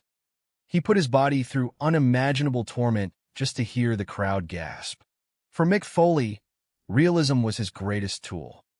He fully admitted that he did not think he was having a good night at the office unless he physically struggled to get back to his hotel room. It was not that he enjoyed the physical pain, but rather he took immense pride in his ability to absorb it and portray it in a way that captivated the audience. But behind the blood and the broken bones was a deeply human story. Colette Foley, who has known Mick for over 35 years, remembers the man behind the madness. When she first met him, she immediately noticed his eyes, recognizing a gentle and kind person beneath the rugged exterior. It was his corny jokes and terrible humor that made her fall in love. Their wedding song was, fittingly, Beauty and the Beast. They were a unified team, and she profoundly understood his commitment to his craft. She knew that when the adrenaline was pumping, his only drive was to ensure the fans went home talking about how great the show was, even at his own profound physical risk. This relentless drive led to the creation of Cactus Jack, a wild, chaotic persona that captured the imagination of the audience. Fans looked at Cactus Jack and genuinely wondered if the man was legally insane. But beneath the chaos was undeniable charisma. You could not take your eyes off him. Jim Cornette, who worked as an agent and producer for the World Wrestling Federation during this era, noted that Foley was a master of ring psychology. He understood that audiences gravitated toward characters who seemed entirely out of control, athletes who appeared to be going completely off the script. Foley knew exactly how to take the fans on a psychological ride and elicit the precise emotional response he desired. Foley's education in violence was largely self-taught. In the early days, his bedroom furniture consisted merely of a mattress placed directly on the floor, accompanied by a small black and white television and a videocassette recorder that barely functioned. According to his own accounts, he would sometimes sit on that mattress and study 12 hours of Japanese wrestling tapes in a single day. He was captivated by the realism and the gritty storytelling. He realized that a great match was not just man against man. It was a struggle to survive and defeat the environment itself. For a long time, Foley believed his career would permanently remain in Japan. Overseas promoters were searching for a foreign talent who could believably feud with the legendary Terry Funk. Terry Funk was widely considered one of the greatest of all time, possessing a rare, innate ability to make an audience suspend their disbelief within seconds. Funk eventually became a mentor to Foley, and together they engaged in explosive, fiery, and deeply violent death matches across Japan. Foley was naturally drawn to the extreme elements of the sport. He believed that ending a match crawling on his hands and knees was undeniable proof that he had created something truly special. Because of this bloody reputation, Foley never envisioned himself becoming a mainstream star for the World Wrestling Federation. At that time, the promotion was not producing edgy, parental guidance material. It was heavily tailored for a general audience. The programming was often perceived as very bland, and Foley's brutal style simply did not mesh with what the corporate office was trying to sell. Fellow wrestler Al Snow, who traveled the roads with Foley and became one of his closest friends, noted that Chief Executive Officer Vince McMahon fundamentally did not want Mick Foley in his company. McMahon did not think Foley was marketable, nor did he find him physically attractive enough for television. It took the relentless persuasion of Jim Ross, who served as Vice President of Talent Relations, to change the course of history. Ross pleaded with McMahon to trust his eye for talent, insisting that he saw something special in the chaotic brawler. The company desperately needed compelling dancing partners for their top stars. The Undertaker was reigning as one of the biggest attractions in the history of the business, but McMahon kept feeding him slow, towering giants, resulting in matchups that were often boring and dull. What The Undertaker truly needed was an unpredictable lunatic. According to backstage lore, McMahon finally slammed his hand down on a desk and agreed to hire Foley. But under one strict condition, they had to cover his face. McMahon stated that Foley was a nobody and a nothing, reflecting the corporate perception of the time. The creative team, including Hall of Famer Jerry Briscoe, was tasked with building a compelling character out of thin air. The result was Mankind, a tortured, masked soul who dwelled in boiler rooms and pulled his own hair out. As industry veterans point out, this bizarre, almost nonsensical gimmick would have failed miserably with any other performer. But Mick Foley breathed life into it. He understood that without a genuine emotional connection to the audience, any character is completely meaningless. The fans could sense his absolute commitment. Foley achieved Jim Ross's ultimate goal. He became the perfect rival for The Undertaker. Foley was willing to try absolutely anything to make the rivalry work, embracing every dangerous scenario presented to him. Ross found himself facing a new, deeply stressful challenge, trying to ensure this fearless performer did not accidentally end his own life on live television. The Undertaker and Mankind laid an incredible foundation, battling through 7 pay-per-view matches and 10 television matches, touring across the globe together. However, by the summer of 1998, Foley felt his character had creatively plateaued. He knew he needed to do something drastic, something that would permanently add to their legacy rather than detract from it. The producers planned to reignite the bitter feud at the King of the Ring event using a recently developed match concept: Hell in a Cell. Traditionally, steel cage matches in the World Wrestling Federation required competitors to escape by either climbing over the top or walking through the door. The Hell in a Cell concept changed the psychology of the sport. A roof was placed over the cage, creating a scenario where 2 men went in and only one would walk out. The Undertaker and Shawn Michaels had competed in the very first Hell in a Cell match months prior, creating a legendary mile marker for the industry. Foley watched that first bout in open-jawed awe, realizing he could not athletically replicate the high-flying maneuvers Michaels had performed. Knowing he had to follow a masterpiece, Foley sought advice from his mentor, Terry Funk. When asked what they could possibly do to stand out, Funk laughed and jokingly suggested that they start the match on the very roof of the cell, only for Foley to be thrown off. It was meant as dark humor, but as Funk stopped laughing, Foley looked at him dead in the eye and stated that he believed he could actually do it. The terrifying idea anchored itself in Foley's mind. He casually pitched the concept of being thrown off the roof to The Undertaker and Mr. McMahon. According to those involved, it required an incredible sales pitch. The Undertaker was initially highly reluctant to throw a human being off a steel structure, but Foley was absolutely dead set on the idea. Eventually, the pitch was accepted. Foley was not viewing this match as the beginning of a grand second act for his career. He was simply desperately trying to keep his head above water. He genuinely believed that after this run with The Undertaker was over, his career would be finished. As the fateful evening arrived on June 28, 1998, a packed house of 16,000 fans inside the Pittsburgh Civic Arena waited in eager anticipation. The pressure resting on Foley's shoulders was immense. He was not known for his agility or physical grace, and he had to somehow surpass the legendary performance of Shawn Michaels. Behind the curtain, the production team was braced for impact. Jimmy Corderas, a referee and member of the ring crew, watched the monitors closely alongside producer Jerry Briscoe, who was essentially piloting the live broadcast. No one in the building truly knew what to anticipate, and absolutely no one could have imagined the horrors they were about to witness. At the broadcast booth, commentators Jim Ross and Jerry Lawler were kept entirely in the dark, experiencing the match with the same raw shock as the fans watching at home. As The Undertaker's haunting entrance music echoed through the arena, Foley made his move. He wanted to start the match in a way no one had ever done before.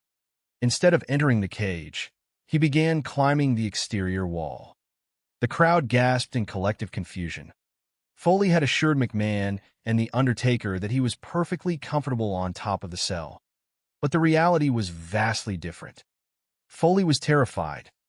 He admitted he was not good with heights, and as he stood nearly 20 feet above the concrete, he internally panicked, wondering how he could gracefully climb back down without ruining his professional reputation.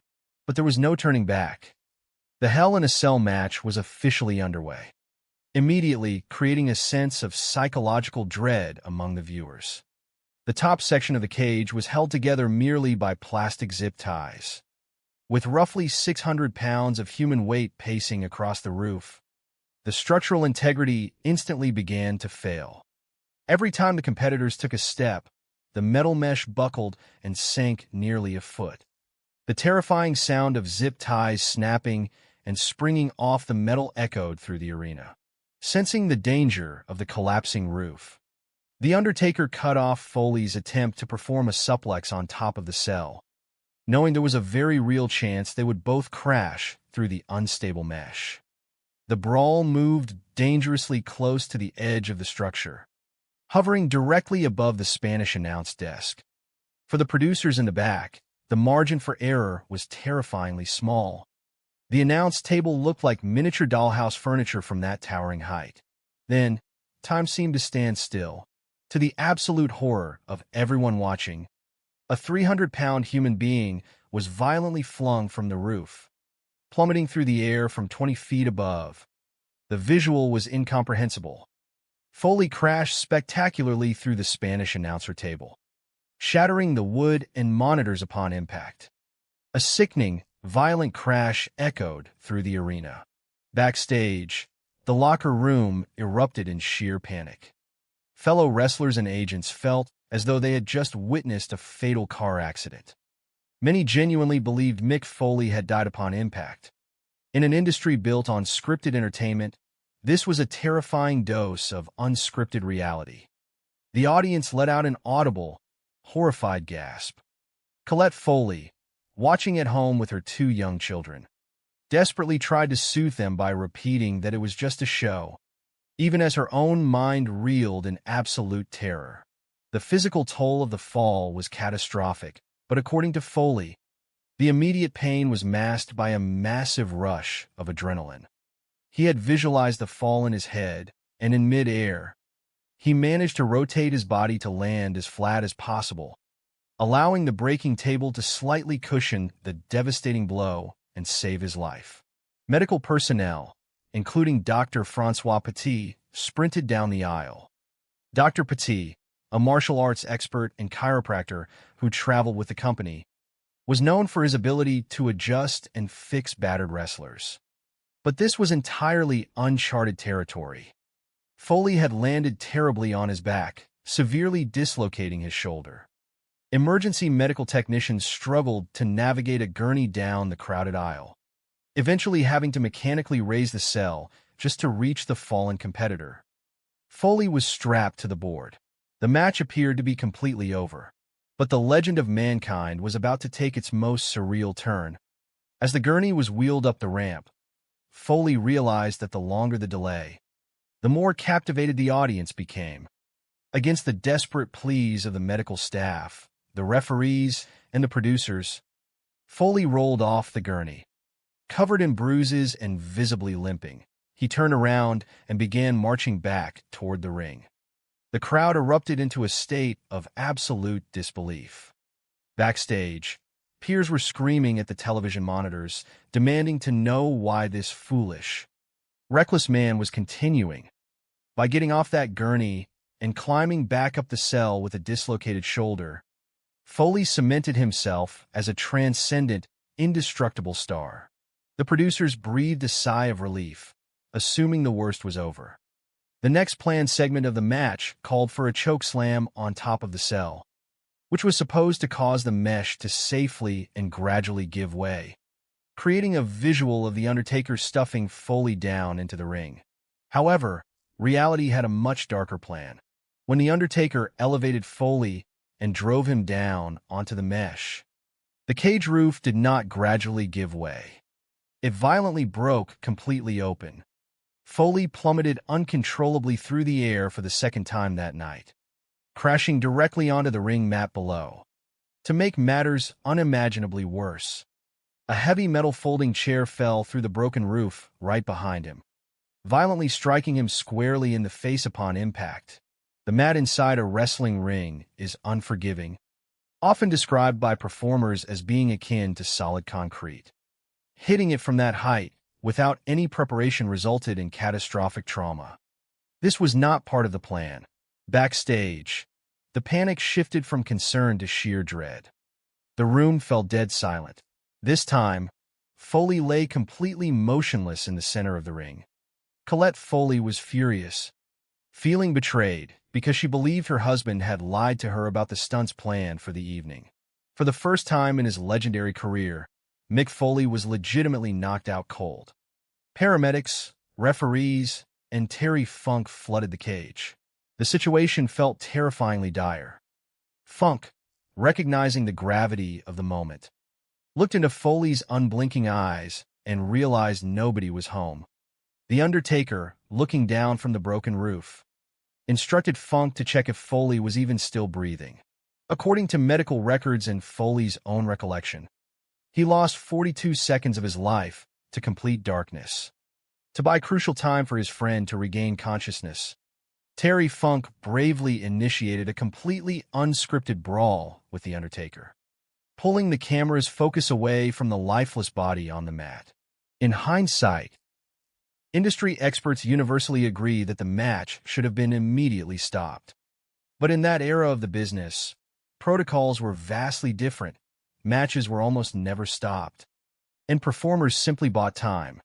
Slowly, the clouds in Foley's mind began to clear. His first sight upon waking was Terry Funk's shoes. Against all medical logic, Foley somehow managed to drag himself back to his feet. The visual of Foley staggering around the ring is permanently burned into wrestling history. He was a battered, bloodied mess.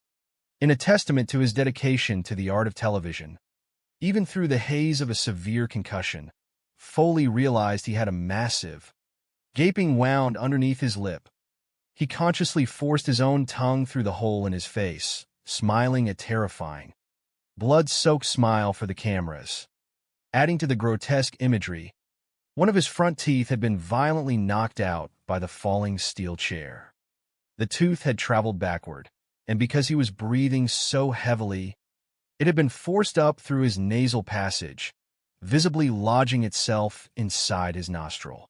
The final minutes of the match played out in a surreal, horrifying haze. Foley, operating purely on instinct and adrenaline, insisted on incorporating a bag of metal thumbtacks into the finale. He purposely threw himself onto thousands of sharp tacks, ensuring they embedded deeply into his flesh, pushing his body so far past its limits that he became completely numb to the agony. Finally, after 17 grueling minutes, The Undertaker delivered the final blow, officially defeating Mankind. The spectacle left the 16,000 fans in attendance in a state of absolute awe. They recognized the horrific reality of what they had just witnessed. Foley waved off the stretcher, insisting on walking out under his own power, and the arena erupted in a deafening roar of respect. He understood that by risking his own physical well-being, he allowed the audience to deeply and authentically believe in the story. The aftermath behind the curtain was highly emotional. Colette Foley, who always relied on a post-match phone call from her husband to know he was safe, waited in agonizing silence. When he finally called hours later, she screamed through the phone, devastated that their children had genuinely believed their father was dead. The trust that he would not jeopardize his life was profoundly broken that night. In the backstage area, a battered Foley was greeted by Vince McMahon. The chief executive officer looked at the man he once deemed unmarketable and sincerely thanked him for everything he had done for the company, before sternly demanding that he promise never to do anything like that ever again. Meanwhile, in a state of severe concussion-induced confusion, Foley casually asked The Undertaker if they had remembered to use the thumbtacks, completely oblivious to the fact that medical staff were actively using tweezers to pull dozens of tacks out of his bleeding back at that very moment. The medical report from that single match reads like a catastrophic car crash victims chart. Foley required 15 stitches underneath his lip, lost 2 teeth, suffered a bruised kidney that plagued him for 6 weeks, dislocated his jaw, and severely dislocated his shoulder. Yet, in the twisted logic of the professional wrestling industry, that night fundamentally changed how the entire world viewed him. It sparked a massive career renaissance.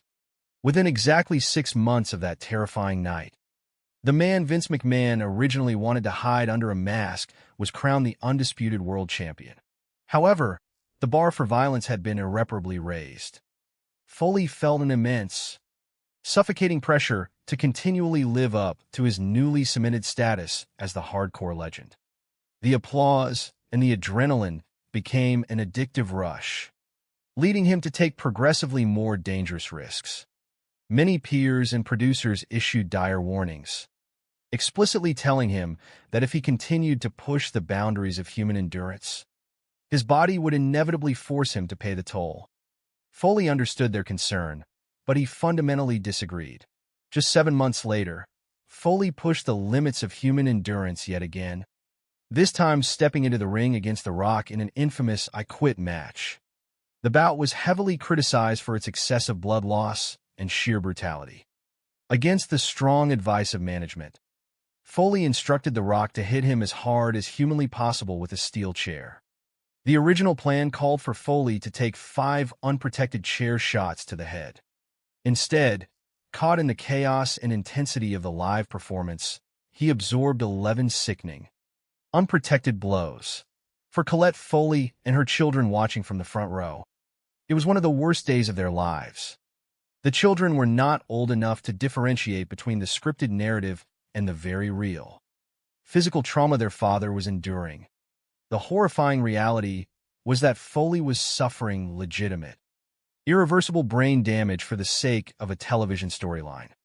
His daughter, Noelle, reflecting on the trauma years later, confessed that she has absolutely no memory of her father ever wrestling, likely due to her brain suppressing the deeply sickening and traumatic memories of watching him get battered in the ring. Medical professionals note that an ordinary person absorbing 11 unprotected strikes to the skull with a steel chair could easily have died. Foley eventually reached a point where he could no longer deny the damage.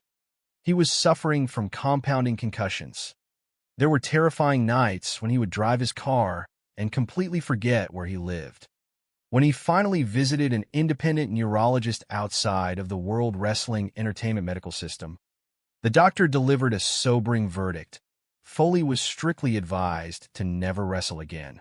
Today, the industry understands far more about the devastating long-term effects of traumatic brain injuries and the haunting specter of chronic traumatic encephalopathy. Every impact in a wrestling ring has been scientifically compared to experiencing a 25-mile-per-hour car crash. Foley's peers recognize that he is now paying a heavy physical and neurological price for his fame. His family lives with the daily, lingering fear of how his brain will function in 10 or 20 years. To combat the cognitive decline, Foley continuously engages in spoken word tours, utilizing the live performances as vital mental gymnastics to keep his mind sharp while still feeling the warm embrace and stimulation of a live audience. For many years, Foley harbored a deep-seated resentment toward the Hell in a Cell match. Despite his numerous championships, his extensive charity work, and his best-selling books, he felt trapped in the shadow of that one single night. He fell into a dark psychological place, feeling as though despite doing so much in the industry, he was only recognized for nearly killing himself in a cage. It took a heartfelt conversation with The Undertaker to change his perspective. The Undertaker reminded him that what they created that night in Pittsburgh would outlive them both. That realization allowed Foley to finally embrace his legacy. Perhaps the most poignant moment of this saga occurred years later, far away from the cheering crowds. Foley and his daughter Noelle were walking through the World Wrestling Entertainment Archival warehouse when they unexpectedly came across the original Hell in a Cell structure. Upon seeing the rusted metal walls, Foley reached out and placed his hand against the steel. The man who had absorbed explosions, thumbtacks, and concrete without shedding a tear began to cry. For his daughter, it was a profound realization of just how deeply that match had altered the trajectory of their family's lives. According to medical experts and industry veterans, there is no financial or professional reward substantial enough to truly justify the extreme physical risks Mick Foley took. We now possess a vast understanding of head injuries that did not exist in 1998. Yet, as Foley reflects on his journey, he cannot definitively say he would have altered his path. He viewed the wrestling ring as a grand canvas, a place to create completely surreal, sublime performance art. He subjected his body to unimaginable torment simply to hear the deafening roar of strangers. It was a perilous, often terrifying road, but in the end, it was an undeniably magical way to make a living. Ladies and gentlemen, welcome. Tonight, we step back into the shadows of the squared circle to examine a night that forever altered the landscape of professional wrestling. We are looking at a moment in time where the predetermined script was torn to shreds by the undeniable laws of physics. It was a night when gravity, consequence, and sheer human endurance collided in front of a global audience. The date was June 28, 1998. The stage was the World Wrestling Federation's King of the Ring pay-per-view, broadcasting live from the Pittsburgh Civic Arena in front of over 16,000 roaring fans. The event was billed as Hell in a Cell. The combatants were two of the most iconic figures in the industry, The Undertaker, a supernatural force of nature, and Mankind, a deranged, masked enigma portrayed by a man named Mick Foley. To understand the magnitude of this spectacle, you must first understand the fundamental illusion of sports entertainment. The audience is invited into a world of suspended disbelief, where the combat is theatrical, choreographed to protect the performers while delivering maximum drama. But as observers and historians of this industry have noted for decades, you cannot fake gravity. When a human body plummets from a height of 20 feet, the concrete floor does not care about the storyline. What happened that night was not a trick of the camera. The pain was real. The drama was real. The sheer terror gripping the fans, the commentators, and the locker room was absolute. As we look back at one of wrestling's most infamous matches, its legacy persists as both an epic success of storytelling and a harrowing cautionary tale. Witnesses to the carnage that night have openly admitted that the industry dodged multiple fatal bullets. It is a dangerously crazy masterpiece that forces everyone involved, and everyone watching, to ask a profoundly difficult question. Was it worth it? When does the sacrifice become too great? You pay all day long for the decisions you make during your 15 minutes in the spotlight. And the collateral damage that ensued from this single match would echo for decades. To comprehend why a performer would willingly subject themselves to such extreme punishment, we must delve into the psychology of Mick Foley. According to his own accounts, his journey into the physical extremes of professional wrestling stemmed from a deep-seated need for acceptance. Foley has reflected that people who enter the wrestling business are often searching for something missing in their own lives. For him, a childhood marked by being teased fostered an overwhelming need to be liked, a need to connect with an audience by any means necessary. This psychological drive manifested early. During his sophomore year in college, Foley orchestrated a stunt to elicit a reaction from his peers. He took a swig of red food coloring and executed a diving leap off a bed, crashing onto a stuffed animal resting on a concrete floor. Upon impact, he spat out the fake blood. The reaction from the dorm room was instantaneous. A female student shouted that it was the most disgusting thing she had ever seen. In that precise moment, Foley found his power. He realized that if he could not compel people to love him, he could captivate them by disgusting them. He needed to get a reaction. He needed the roar of the crowd. This philosophy birthed a career built on hardcore brutality. Long before he stepped into the World Wrestling Federation, Foley carved out a bloody legacy in Japan and on the independent circuit under the persona of Cactus Jack. While a standard wrestling match relies on technical holds and pacing, Foley's matches involve thumbtacks, fire, barbed wire, and even explosive charges.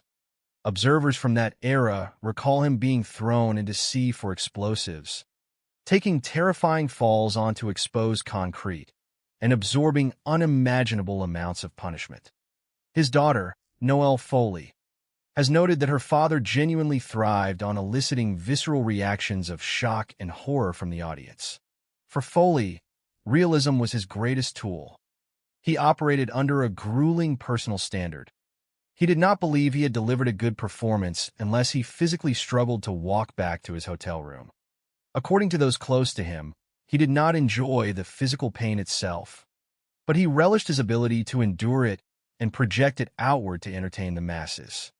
His wife of over 35 years, Colette Foley, saw the duality of the man. She saw the gentle, humorous, and kind person behind the madness. Their wedding song was Beauty and the Beast, a fitting metaphor for the life they shared. She understood his commitment to his craft. She knew that when the adrenaline pumped, his singular drive was to ensure the fans left talking about the show, even at extreme risk to his own body. Foley was a master of ring psychology. Legendary manager and producer Jim Cornette noted that Foley instinctively understood that fans gravitated toward chaos. By acting like a man completely out of control, a competitor willing to go against the established script and bite his opponents or sacrifice his own flesh, Foley dragged the audience on an emotional roller coaster.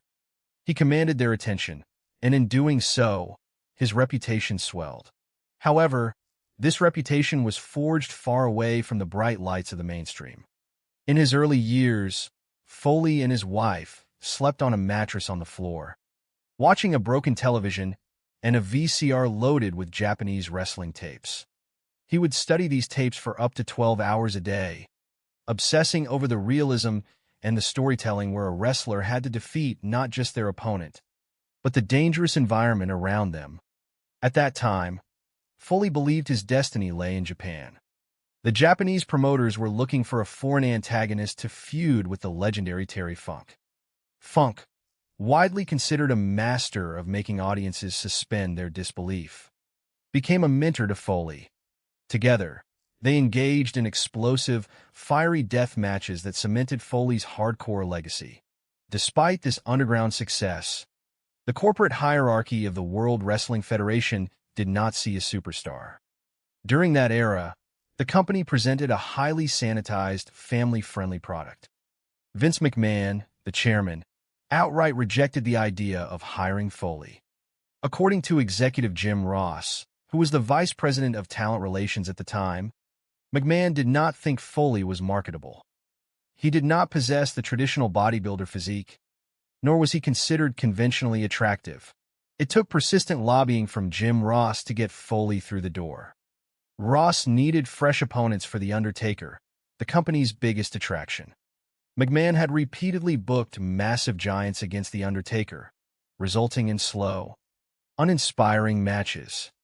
Ross argued that what The Undertaker truly needed was a lunatic, someone who could push him to his limits psychologically and physically. Finally, McMahon relented, reportedly slamming his hand on a table and agreeing to hire Foley under one strict condition. They would cover his face. McMahon wanted to obscure Foley's identity entirely, viewing him as a nobody. The creative team, including Hall of Famer Jerry Briscoe, was tasked with building a character out of nothing. The result was Mankind, a tortured, masked intellectual who dwelled in boiler rooms and pulled his own hair out in fits of agony. It was a bizarre, heavily layered character that likely would have failed in the hands of any other performer. But Foley committed to it entirely. He forged a deep connection with the audience. His willingness to try anything, to sacrifice his body for the sake of the story, resonated deeply. He became the perfect dance partner for The Undertaker. Over the course of their rivalry, they wrestled in 7 pay-per-view matches and 10 television matches, touring the globe and building a legendary foundation. But as 1998 rolled around, Foley felt his character had plateaued. He knew he needed to do something drastic to reinvigorate the feud, something that would cement their legacy forever. The opportunity arose with the upcoming King of the Ring event. The producers decided to reignite the rivalry inside Hell in a Cell. The concept of the match was relatively new and terrifying. Traditional cage matches allowed competitors to win by escaping over the top or through a door. Hell in a Cell was designed differently. It was a massive steel structure with a roof, encompassing the ring and the ringside area. The premise was simple and brutal. Both men go in, and only one walks out. The very first Hell in a Cell match had taken place 9 months prior, featuring The Undertaker and Shawn Michaels. It was a masterclass in storytelling and violence, setting a nearly impossibly high standard. Foley openly admitted that he watched that first match with his jaw dropped, knowing he could not replicate the incredible athletic feats performed by Michaels and The Undertaker. Desperate for an angle, Foley consulted his mentor, Terry Funk. They brainstormed ways to make this second iteration of the match distinct. During their conversation, Funk began to laugh and jokingly suggested that they should start the match on top of the cage, and that Foley should be thrown off. It was meant as a dark, passing joke. But when Funk stopped laughing, Foley looked at him dead in the eye and stated that he believed he could actually do it. The idea took root in Foley's mind. He approached McMahon and The Undertaker, casually pitching the idea of being thrown off the top of the structure. The Undertaker was extremely hesitant, not wanting to be responsible for throwing a man off a steel roof. But Foley was relentlessly persuasive. He viewed this match not just as a performance, but as a desperate bid to keep his career afloat, fully believing that once his current run was over, his time in the spotlight would end. The Undertaker, operating on a profound level of professional trust, finally agreed to the high spots, believing that if Foley could envision it, he could execute it safely.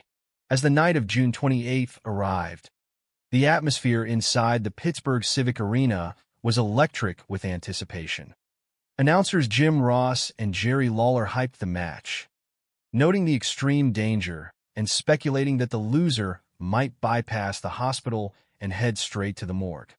Behind the scenes, the production crew, including referee Jimmy Corderas and producer Jerry Briscoe, monitored the broadcast feeds, unaware of the exact depths of madness they were about to witness. When Mankind's music hit, the tension broke. But instead of entering the structure through the door, Foley began to climb the outer mesh. The crowd, the commentators, and the officials were caught completely off guard. Foley later admitted that he had never actually been on top of the cell before that moment. Despite assuring McMahon and The Undertaker that he was comfortable with heights, the truth was that as he scaled the steel, he was absolutely terrified. By the time The Undertaker's iconic entrance music echoed through the arena, Foley was standing on the roof, silently wondering how he could gracefully climb back down without ruining his career. The Undertaker followed, scaling the wall to meet him on the roof. The match officially began 20 feet in the air. Immediately, the structural integrity of the cell became a terrifying issue. The top section of the cage was secured only by plastic zip ties.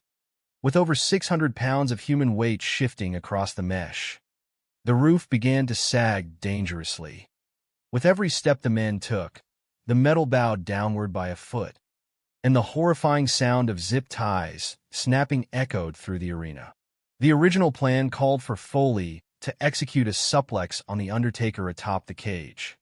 But sensing that the mesh was on the verge of collapsing completely, The Undertaker blocked the move. They began trading heavy punches, slowly maneuvering toward the edge of the roof, directly above the Spanish announce table.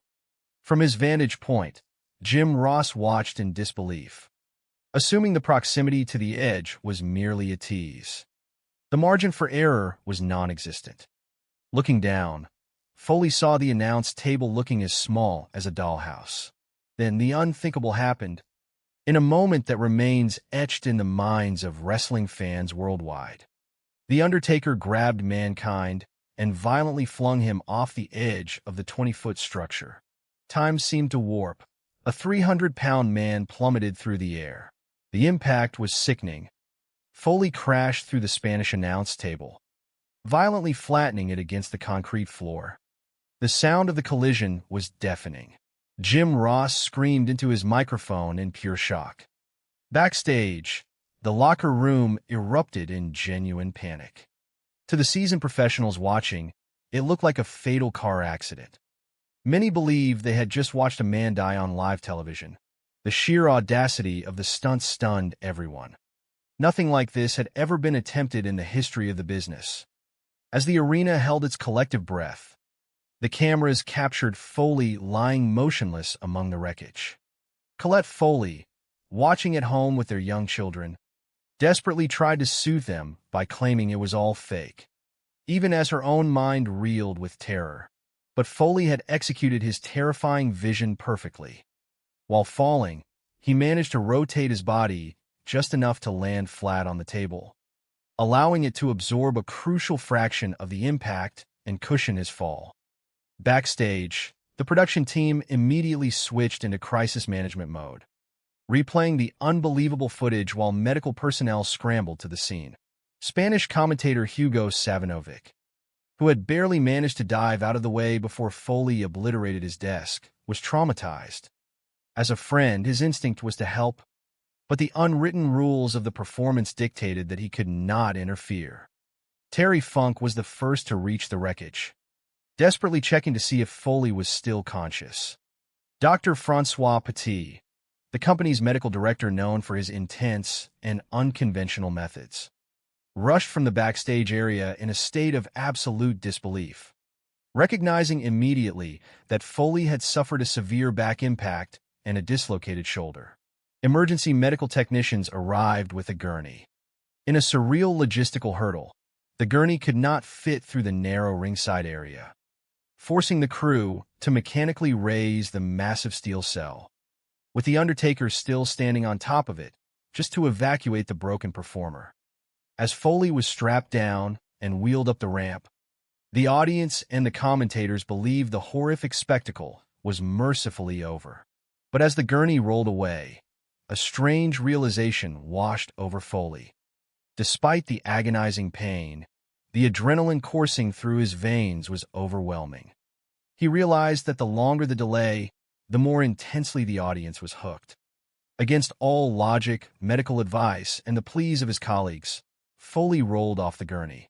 A wave of disbelief swept through the arena as Foley turned around and began marching back toward the ring.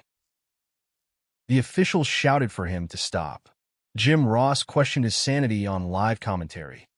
But Foley was driven by a terrifying commitment to the performance. With a dislocated shoulder, he began to climb the cell for a second time. The audience erupted. By climbing back up, Foley cemented his status as a legendary, unstoppable force. Backstage, the monitors were surrounded by anxious wrestlers who knew that the boundaries of safety had been permanently crossed. Foley reached the top, and The Undertaker met him once again. The script called for a second major stunt. The Undertaker would execute a chokeslam on the roof. The plan was for the mesh to safely sag under the impact, creating a powerful visual. Instead, disaster struck. When The Undertaker drove Foley into the steel mesh, the weakened panels completely gave way. The roof tore open. Foley plummeted through the top of the cage, falling entirely unchecked, and slammed violently onto the canvas ring mat below. Unlike the first fall, which was a calculated, planned risk cushioned by a table, this fall was a pure, unadulterated accident. Hitting a wrestling ring is not like hitting a trampoline. It is reinforced steel and would covered by a thin layer of padding, often compared to landing on cement. Worse still, a heavy steel folding chair that had been resting on the roof fell through the hole directly behind Foley, striking him brutally in the face as he hit the mat. The arena fell silent. This was not part of the show. Backstage, the panic escalated to absolute terror. Colette Foley, watching the broadcast, felt a surge of furious betrayal, believing her husband had hidden this second, seemingly fatal stunt from her. Foley lay motionless. For the first time in his career, he had been legitimately knocked unconscious. Medical staff, officials, and Terry Funk flooded the cage. Inside the ring, The Undertaker, breaking the fourth wall out of sheer concern, looked down at his opponent and communicated with the medical team. He told Funk to check if Foley was even breathing. The look in Foley's eyes was vacant. The lights were on, but nobody was home. In total, Foley blacked out for 42 seconds. During this critical window, veteran Terry Funk took control of the live television broadcast. In a brilliant piece of improvisation, Funk provoked The Undertaker, taking a chokeslam himself to distract the audience and buy the medical team precious time to evaluate Foley. By all standard protocols, the match should have been immediately stopped. But in that era of professional wrestling, matches were rarely halted for injury. When Foley finally regained consciousness, the first thing he saw was Terry Funk's shoes. Slowly, agonizingly, he forced himself back to his feet. His physical state was horrifying. He had a massive, gaping wound underneath his lower lip. In a moment of macabre showmanship, Foley realized the camera was on him.